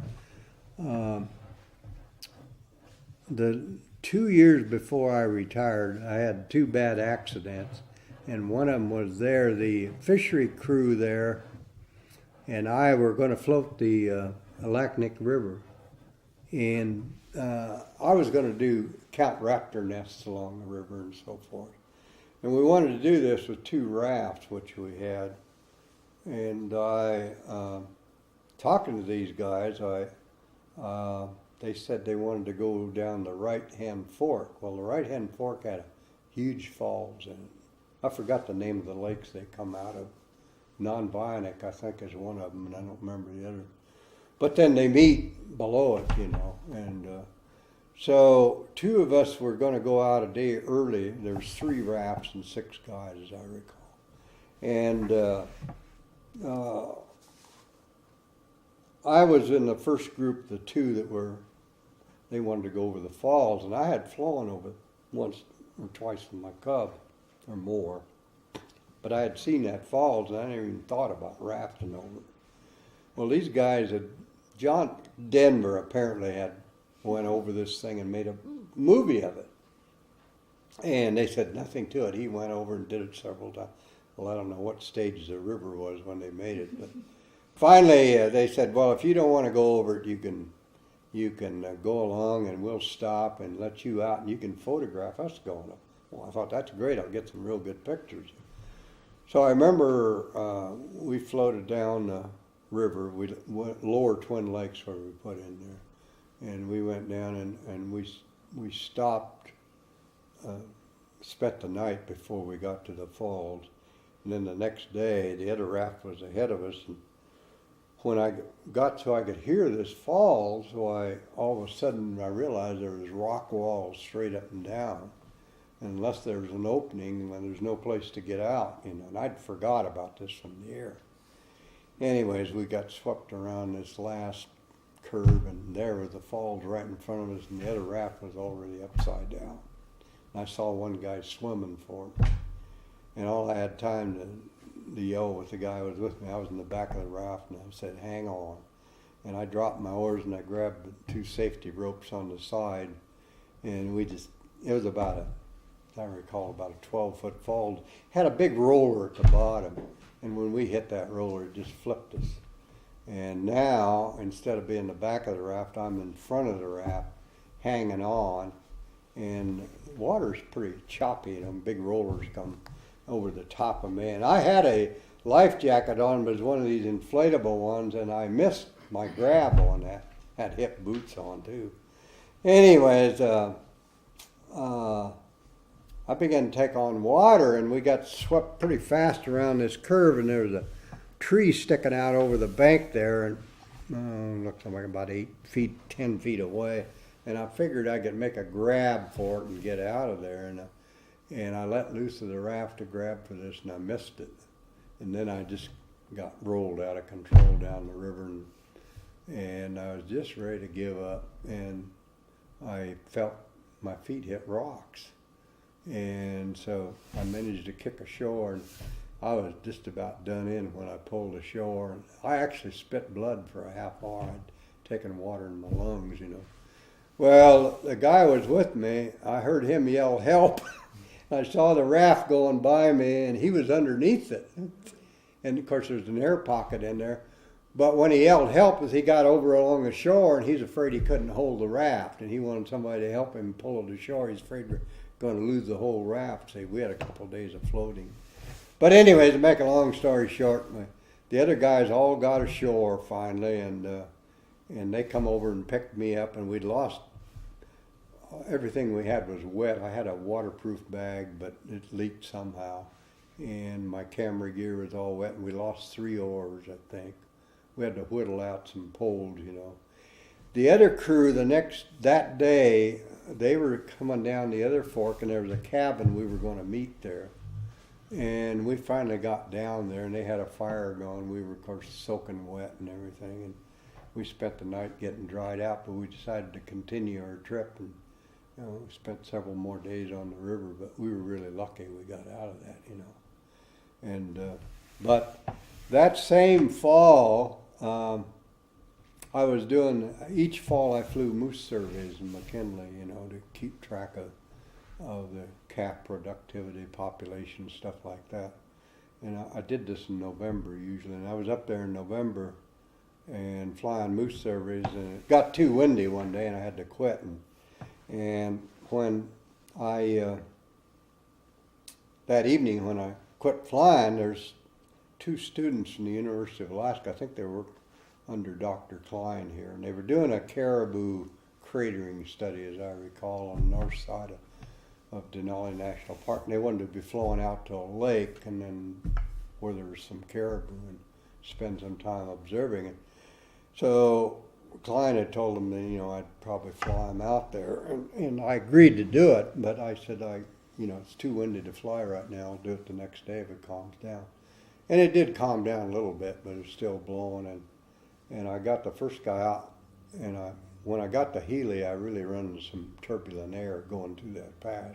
But I got him out and dropped him off in the lake, and I went back, And I remember when I went back, I purposely detoured around, and I got up there and I picked him up and took him out. And then I came back, and Martin Grosnick, my assistant, was standing by the strip with a walkie-talkie waiting for me to come back. And it was really, I don't know if you ever flown off of that strip, but you get some bad winds come out of Riley Creek there and whatnot. And strip, of course, is sometimes crosswise of those winds. But I had put on I think one flap or something, and I was going to make a fairly fast landing. But I was just below treetop height when a big gust caught me over the strip and turned me sideways. So I gave it full power trying to recover, and there was just no response. And I went down over the short trees, and there was a bunch of willows and a gravel bar right along the road and the railroad track there. And when I went down, boy, I hit that gravel, the awfulest noise you ever heard. And it was just grinding halt, and all I could think, it just sounded to me, all I could remember, well, I'm going down the tunnel of death, you know. And you know, I was sure I was dead. And all of a sudden, everything was quiet, you know. And I said, I'm alive. Couldn't believe it, you know. And anyway, it tore off the wings. My head was out where the windshield was, and my legs were pinned by the engine had come in on it. I mean, it completely mangled that plane. And I had wore a helmet a couple of years before that. When I flew these Cubs, and I flew, so much of my flying was like under 400 feet because I was flying these low-level wildlife service. And the Cub has got those two bars in front. And I always figured I could stall one out if I had a failed engine and drop it in the trees and probably wouldn't get hurt too bad if my head didn't hit those bars. So I put my radio gear in that helmet, and I started wearing that helmet. And the FAA that checked out that wreck said that it was if it hadn't been for, the helmet was all damaged, and they said if it hadn't been for that helmet, I'd have probably killed myself right there. I'd have been dead. And they said it was the worst, to that time, worst Super Cub wreck they ever saw a guy get out of. That's pretty bad, you know. But anyways, Martin got on the radio right away. He heard the crash, and he called the office up there, and he said, Will just crashed, I think, you know, and you better get down here right away. In about 10 minutes, everybody's down there. Well, when I came to, the gases, I wasn't out. I mean, I came to. When it stopped, gas was dripping on me. I even had a pair of fireproof coveralls on, but that wouldn't have done me any good if it had caught fire. I was lucky it didn't catch fire. And they had to cut me out of the plane. Well, I reached down, I felt my knee, and I could feel a big hump, and I knew I'd broke my leg. And they got me out, and it was too windy to fly to Fairbanks. And they took me over to Healy, and I think they had an ambulance there. And it was a few hours later, I was in the Fairbanks Hospital here, and under operation. And I was in here 10 or 12 days, and then they moved me back to home. And I was off work for a couple months there. But I did go back to flying that spring. Flew for about 2 more years, but ever after that, when I got in a bad windstorm. And the first flight I ever made back to McKinley, I flew up from Anchorage, and I decided to, it was a nice quiet day, and I decided to go up, I forget which drainage that is, where the caribou go over the top to go to the Dunkel mine. Mm-hmm. It was that time of the year, and I wanted to see if there's any caribou up there. And it was nice and gone, and I went over the top, and as soon as I got on the other side, turbulence just threw me apart. I thought, if I ever get this thing done, I'm never going to fly again, you know. But I got back there and I set it down. I didn't fly for the rest of the day, but I always had a lot of scary moments after that. But I worked 2 more years, and I continued to fly and finally got it back. But I suppose that had something to do with me. You know, I also had another airplane wreck I discuss in a chapter in my book. Years ago, when I wasn't doing the flying. I was flying with a guy, and we went in upside down in a lake out in Kodiak, on Fognak Island. And so I had 3 cases when I was almost sure I was dead, you know. One boat and that one raft accident too. But I always figured, you know, maybe my time was up. Maybe I better quit while I'm ahead. And I had 30 years in.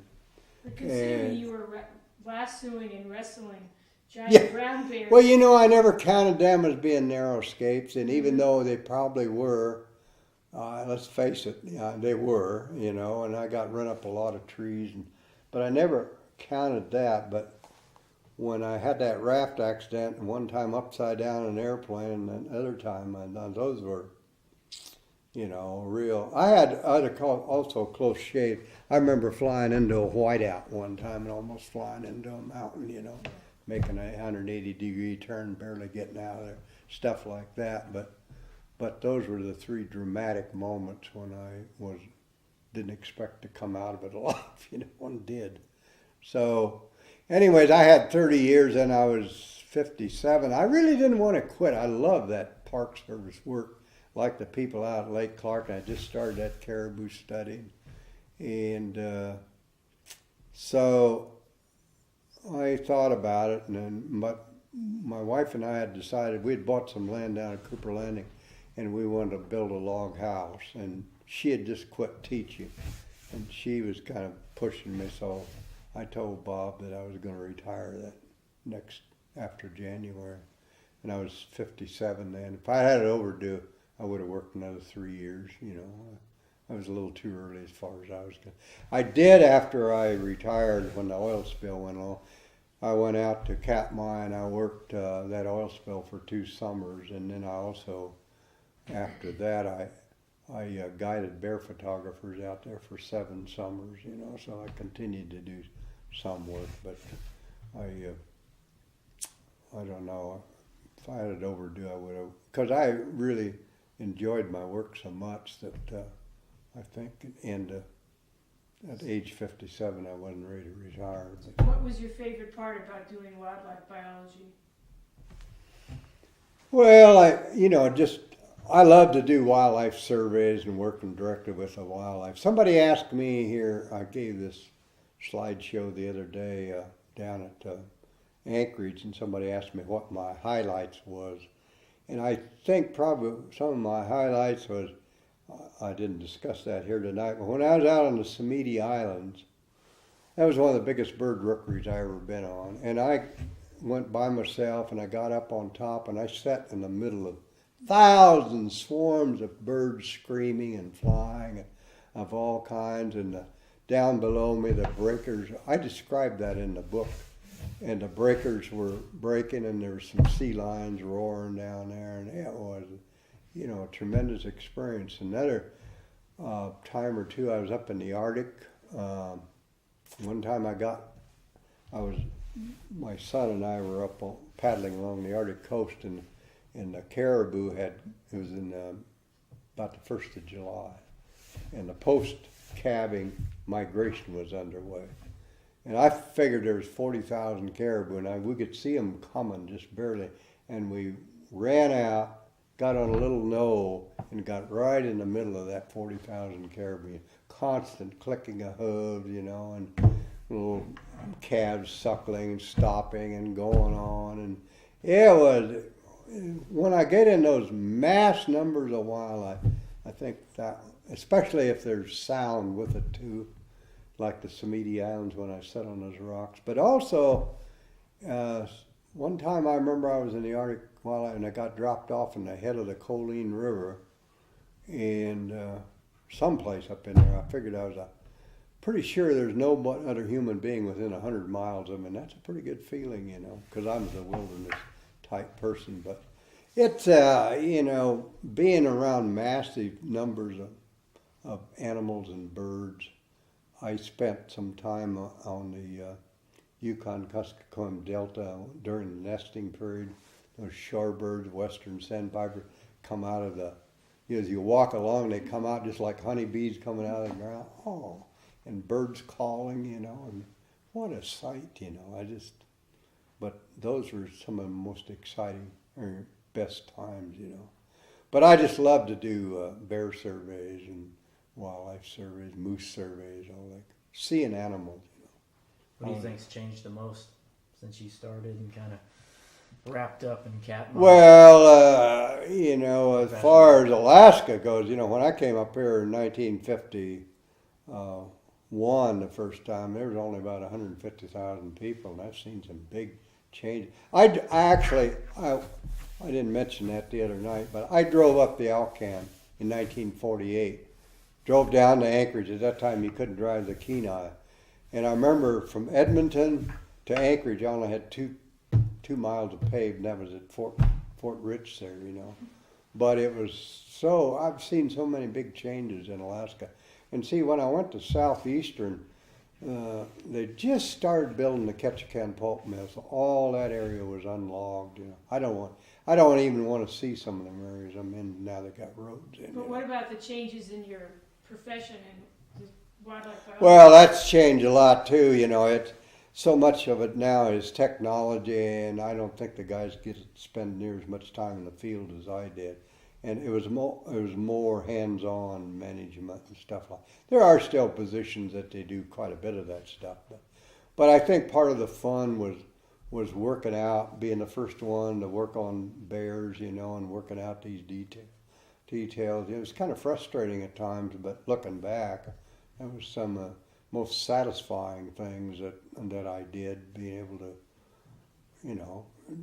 and even though we started out only getting 3 bear the first year and not being very good, but we ended up gathering a lot of information, good information, and we kind of broke the ice on all that bear work now.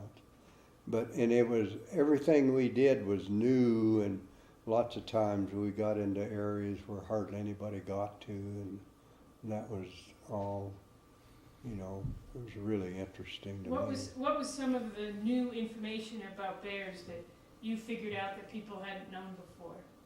Well, when we went there, as I mentioned in the slideshow the other day, they were starting to hunt them, and they were taking over 100 bear a year, but they had no idea how long it took.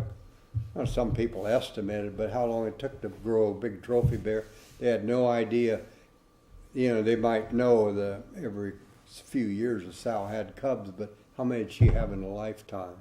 How far did they move? No idea.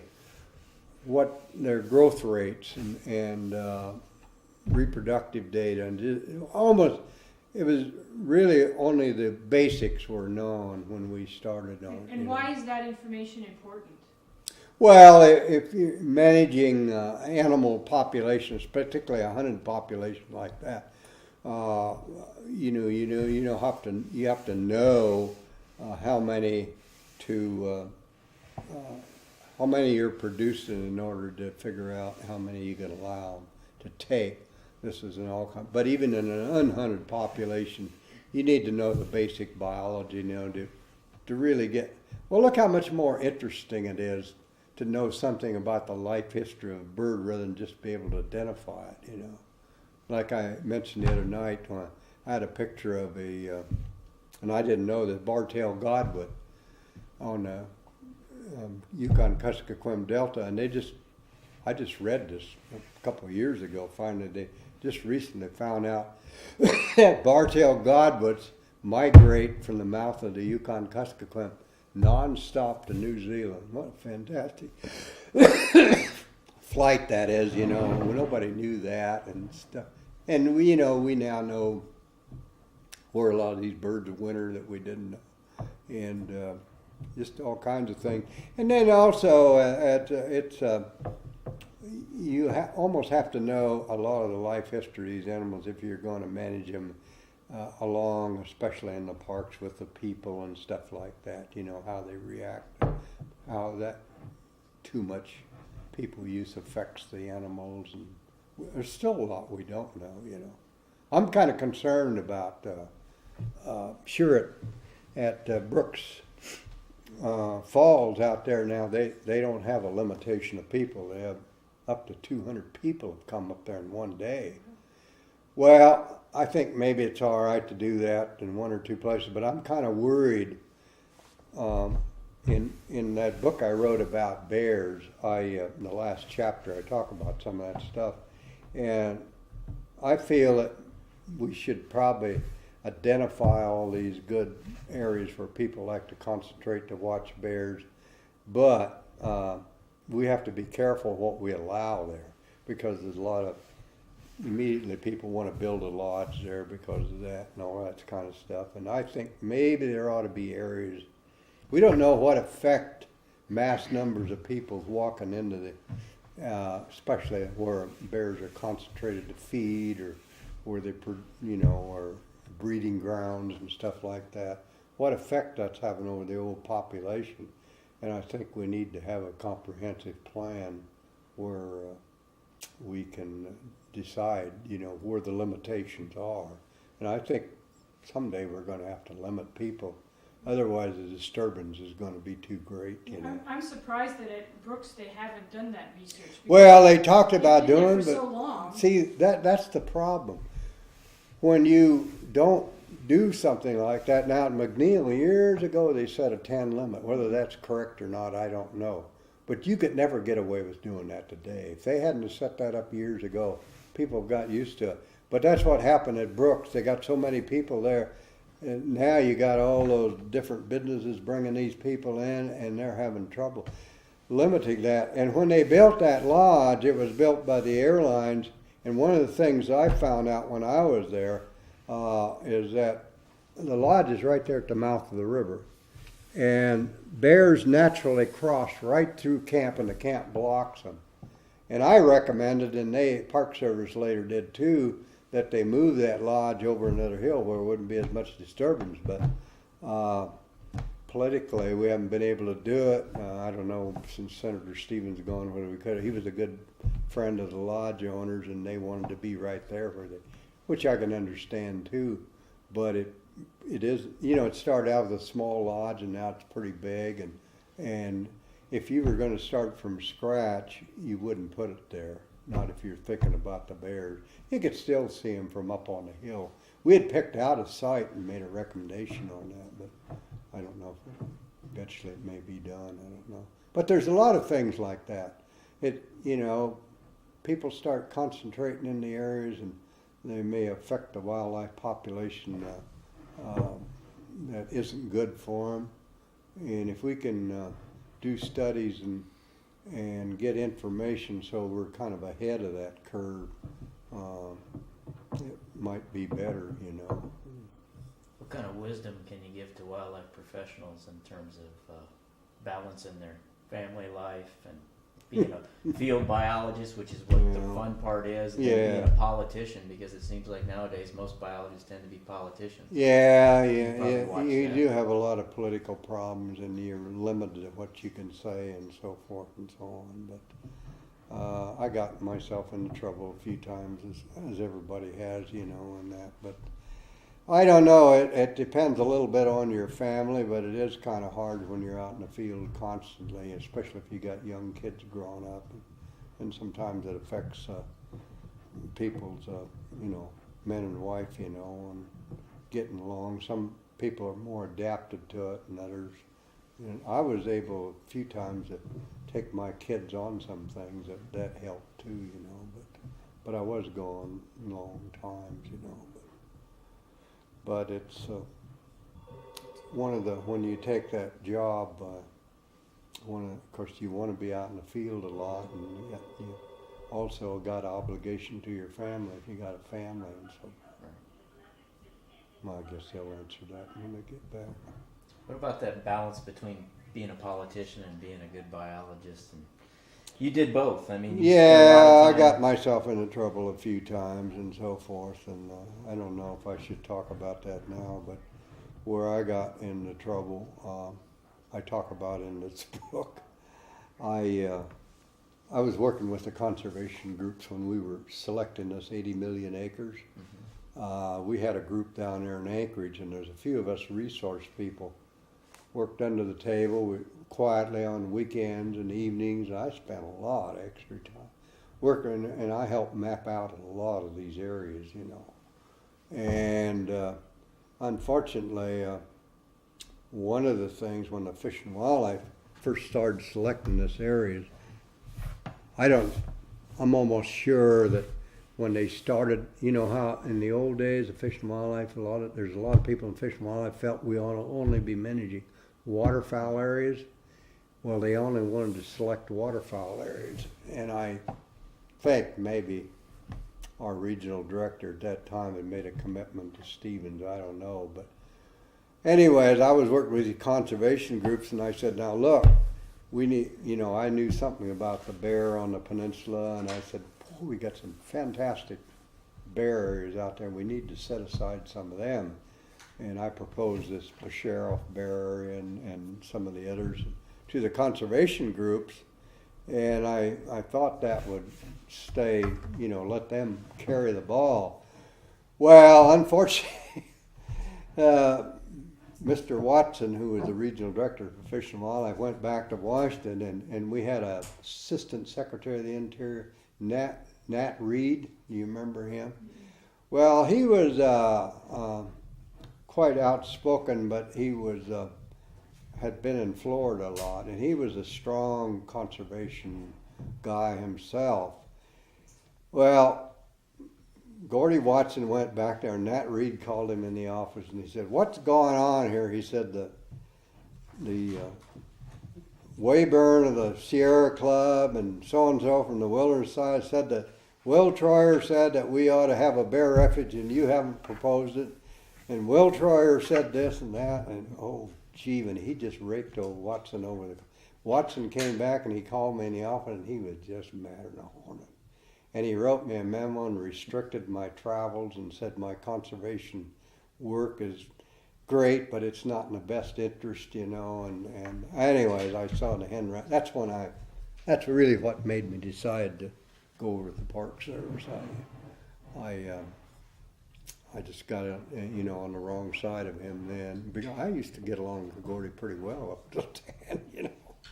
But you can imagine he getting called on the carpet, and one of his, because one of his employees thought that they ought to do something else, you know. And I thought this was strictly on the QT with the conservation group when it got out.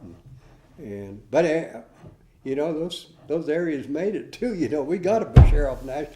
I really didn't care whether we made that a wildlife refuge or there was, you know, I did some work on that when I was working in Katmai. I flew initial surveys on that because it was a great bear area, and there was one time there was a talk just adding it to the Katmai National Park, but they ended up making that a separate refuge as well as the peninsula down there.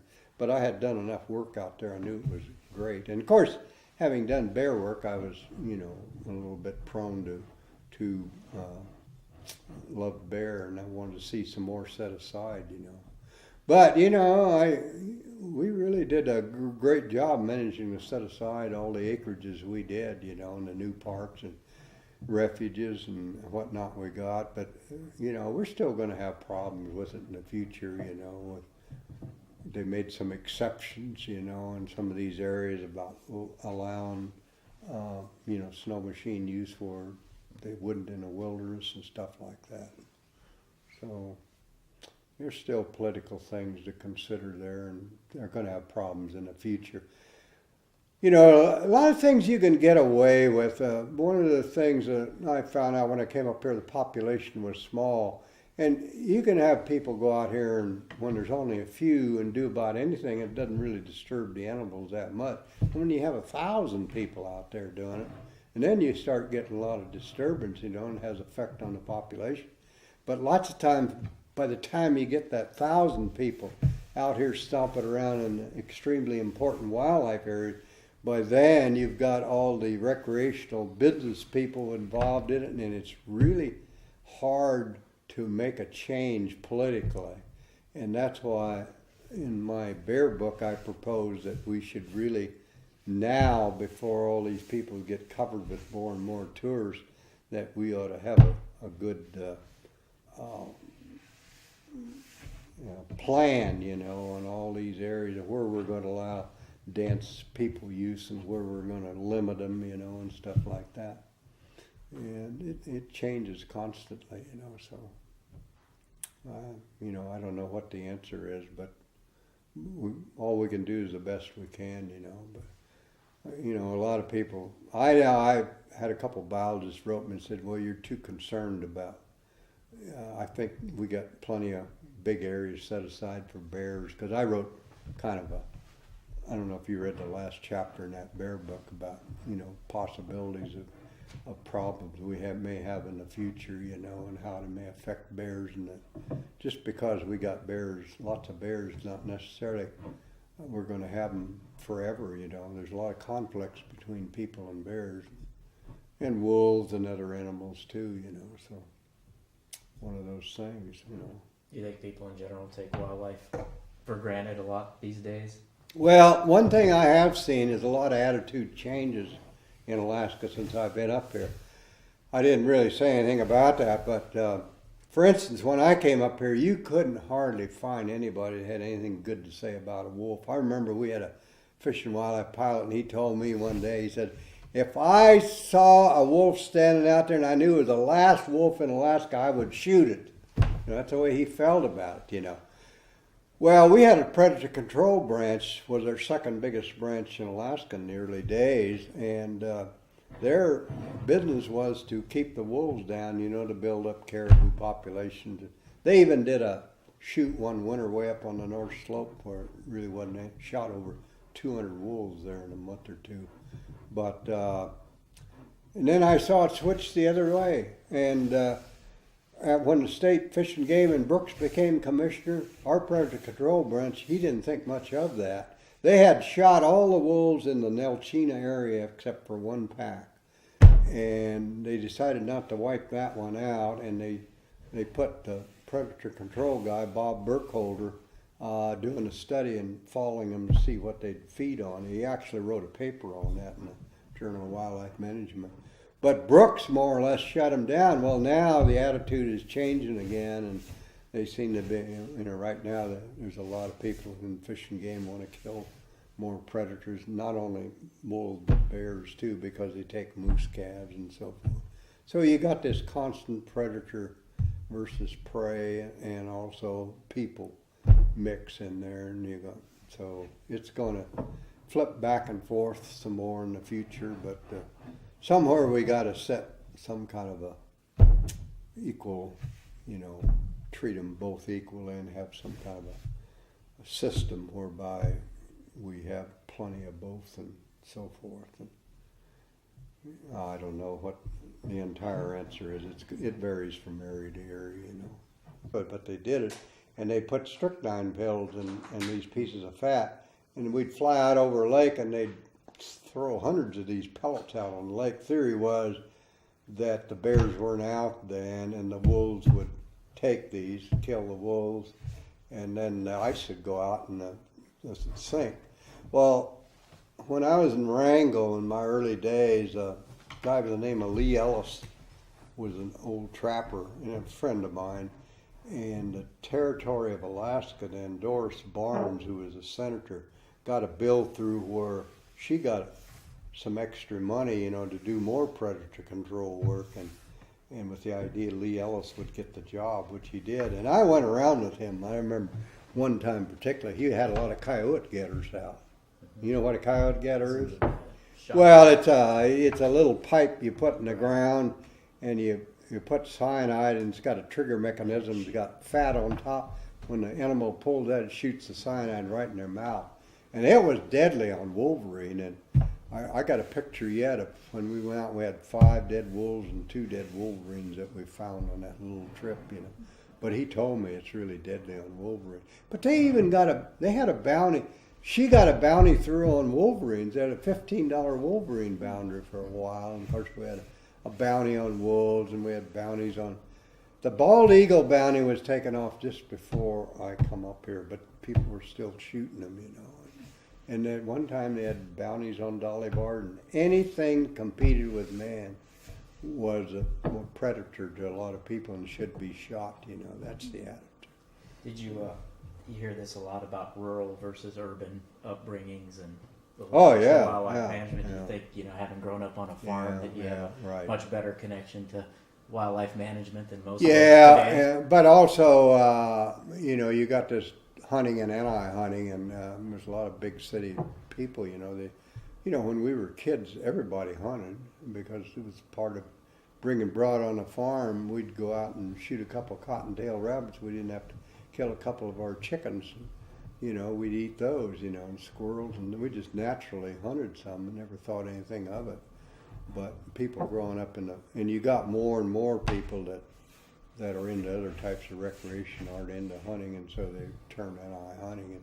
And you got too much competition too. You didn't have as much competition then as you do now, and so it keeps changing all the time. And then of course you got the people like the NRA. They don't want. But if you think back, you know, the NRA always doesn't want to have. You know, if they're kind of like communists. The old rule was if you let one communist country fall, the domino effect would take over, and they're kind of scared of that on any regulations on guns. But if you think back to sportsmen, they got a lot of regulations through there that they would probably oppose now. You know, we're not allowed to shoot big game animals with a center fire rimfire 22 rifle or something like that.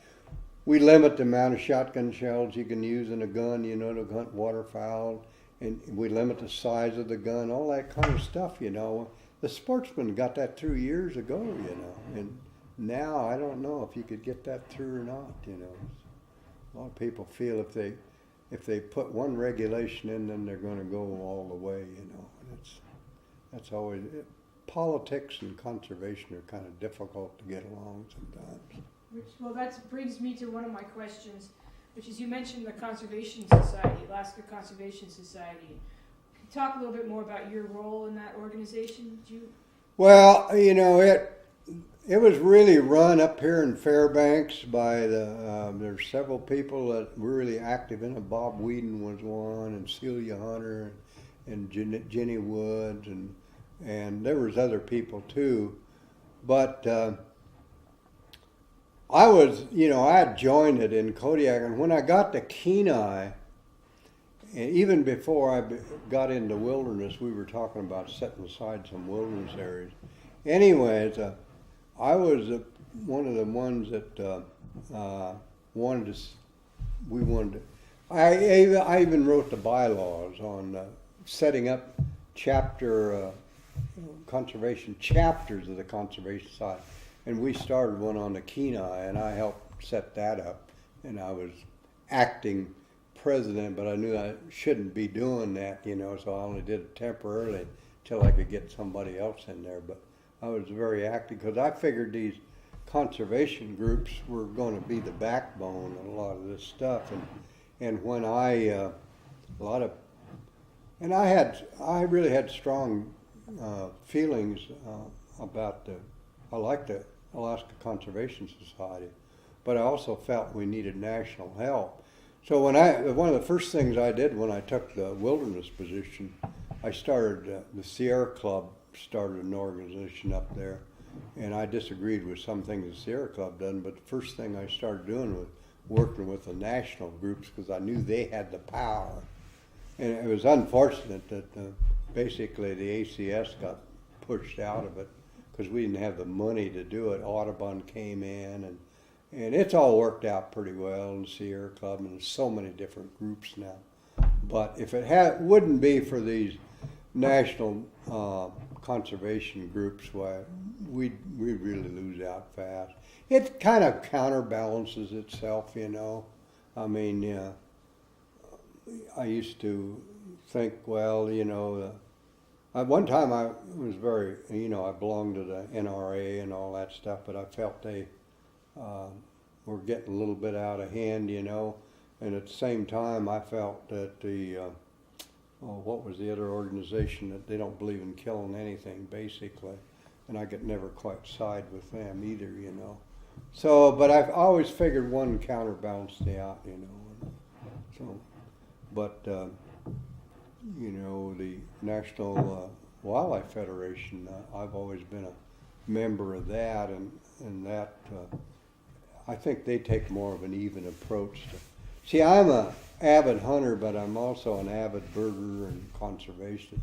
Some people can't understand that, but my hunting is basically, I've always filled my freezer with wild meat, being in Alaska, and that's the way I've always lived, and I try to do that yet, but when I go down to Arizona, I do hunt quail, but I like the bird, Some people can't understand the two things, working together, but I have no problem with it, One thing we haven't talked about are your publications. Mm-hmm. In all the research you did you publish about that, and what kind of things? Yeah, I published some things in Journal of Mammalogy, mostly Journal of Wildlife Management. Not a real lot, but quite a bit. And then I wrote for quite a few magazine articles about different things too, I remember writing an article about something about will the brown bear survive when National Wilderness Society had their, I don't know if they still have their bulletin that they used to have a quarterly bulletin came out. Well, I know you. And I remember when I was in the wilderness program, I went to several national wilderness conferences and gave a couple talks on that and things like that are recorded in there. Mm-hmm. They wrote the annuals in the Journal of Wildlife Management. One time I was Alaska president in the Journal of the Wildlife Management Society up here for a short time, and I just didn't know if you had published anything as science. Yeah, someplace at home I got a list, both scientifically and popular, that I wrote. Probably in bear circles, one of my most quoted bear stuff was the one I did. I think it was called Sex Distribution and something of the brown bear population. It was basically my thesis. Dick Hensel and I wrote a paper on that, and I see that quoted quite a bit. We unfortunately didn't write as much as we should have. We had the okay to write, the Fish and Wildlife Service had those wildlife monograms, or what they call it, like the Wolves of Mount McKinley and stuff like that. And we got the go-ahead to do one on the brown bear. And Dick and I worked on that thing, and we finally got the first copy together, and somehow it got delayed, and we never did make the final deal. And it's a big, thick manual, and it never got published. And that was one of the reasons that, we were kind of forgotten doing our first work, I realized, and one of the reasons I decided to write that bear book, which is a popular version of that, about the different parts of life history based on my research and other people's and observations and so forth. One of the reasons I wrote that is just because we never got that other done, and so it came out as a popular deal rather. But we do have, and we got it together, but we never quite published it, and we held off publishing a number of things that should have been published because we thought this was coming out and we didn't want to pre-publish it, And there was a few copies of that around, but strictly. And I remember did you know Vic Barnes over at Kodiak? Yeah, well, he told me one time his early years there, he referred to that a lot. The work that Hensel and I had done on that because we had got it in a mimeograph copy, and got out a few copies of it, but they're sets and never did get published, And so what do you think has been your greatest contribution? We also wrote a couple articles. We did some bald eagle work in the Colorado too. I'd say probably my bear work, the initial stuff, and also my work that I did in evaluating wilderness areas. I feel those two areas are probably my greatest contribution to what I accomplished in here, You're being modest, except for the canoe trails that everybody uses. Well, yeah, that as far as a Kenai goes, that was my pet project on the Kenai, and I'm kind of proud of that. I still use it myself, but of course, I put a chapter about that. One of the reasons I put it in the book because a lot of people have no idea who put them in. It's only been, I did that in 64, 65, 66. When I was on the Kenai, it's been 50 years ago. People forgot who put. Well, I didn't do it myself. I had assistants and all that, but I cut a lot of them portages myself and laid out the initial work and all that stuff. When we put the second system in, I worked with the sport fish biologist of the State Fish and Game, and we hired two guys, two assistants. I hired one, he hired one, and we went in and surveyed all the lakes to see what the fishery potentials were, so we kind of route our portages through ones wherever we could that had some sport fish potential, and stuff like that. So, and we needed to know that, so we knew whether the lakes were barren or whether they had fish and stuff like that. Yeah, the canoe system was an accomplishment that was pretty valuable, I think. And just, conservation work in general I did up here. And it was, like I say, when I was doing the wilderness work, I was really working with various conservation groups and helping them set up that, I don't know how many million acres we ended up setting aside. And Mark Ganapole, you may have heard of her. She was she calls it her on the floor mat group, Well, I was one of them, half a dozen of us, we got together and worked on that day after day. And she relied, there was a guy by the name of Bailey in the Park Service was also in on that. And we had the knowledge to know the different geographic areas and how to draw the boundaries, and we helped do that. And I guess legally we weren't probably supposed to do that. At least Gordy Watson didn't figure I should anyways, but we did it anyways, And I'm not sorry I did it, If I had it overdue, I'd do the same, even though it kind of cost me my job. But well, I really hated to leave the Fish and Wildlife because I had 23 years in with them, and I was pretty loyal to them. But as it turned out, that last 7 years was some of my best years with the Park Service. I really enjoyed it. Well, we've taken up a lot of your time. There's been great stories. How long are we going?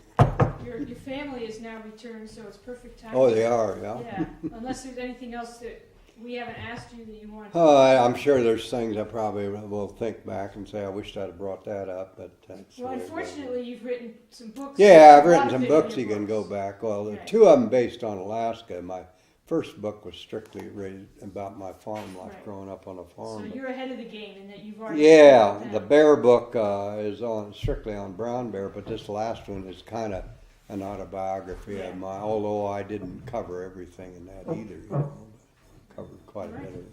Well, great, thank you. I'm going to turn off. Thanks. Oh, you're welcome. Yeah.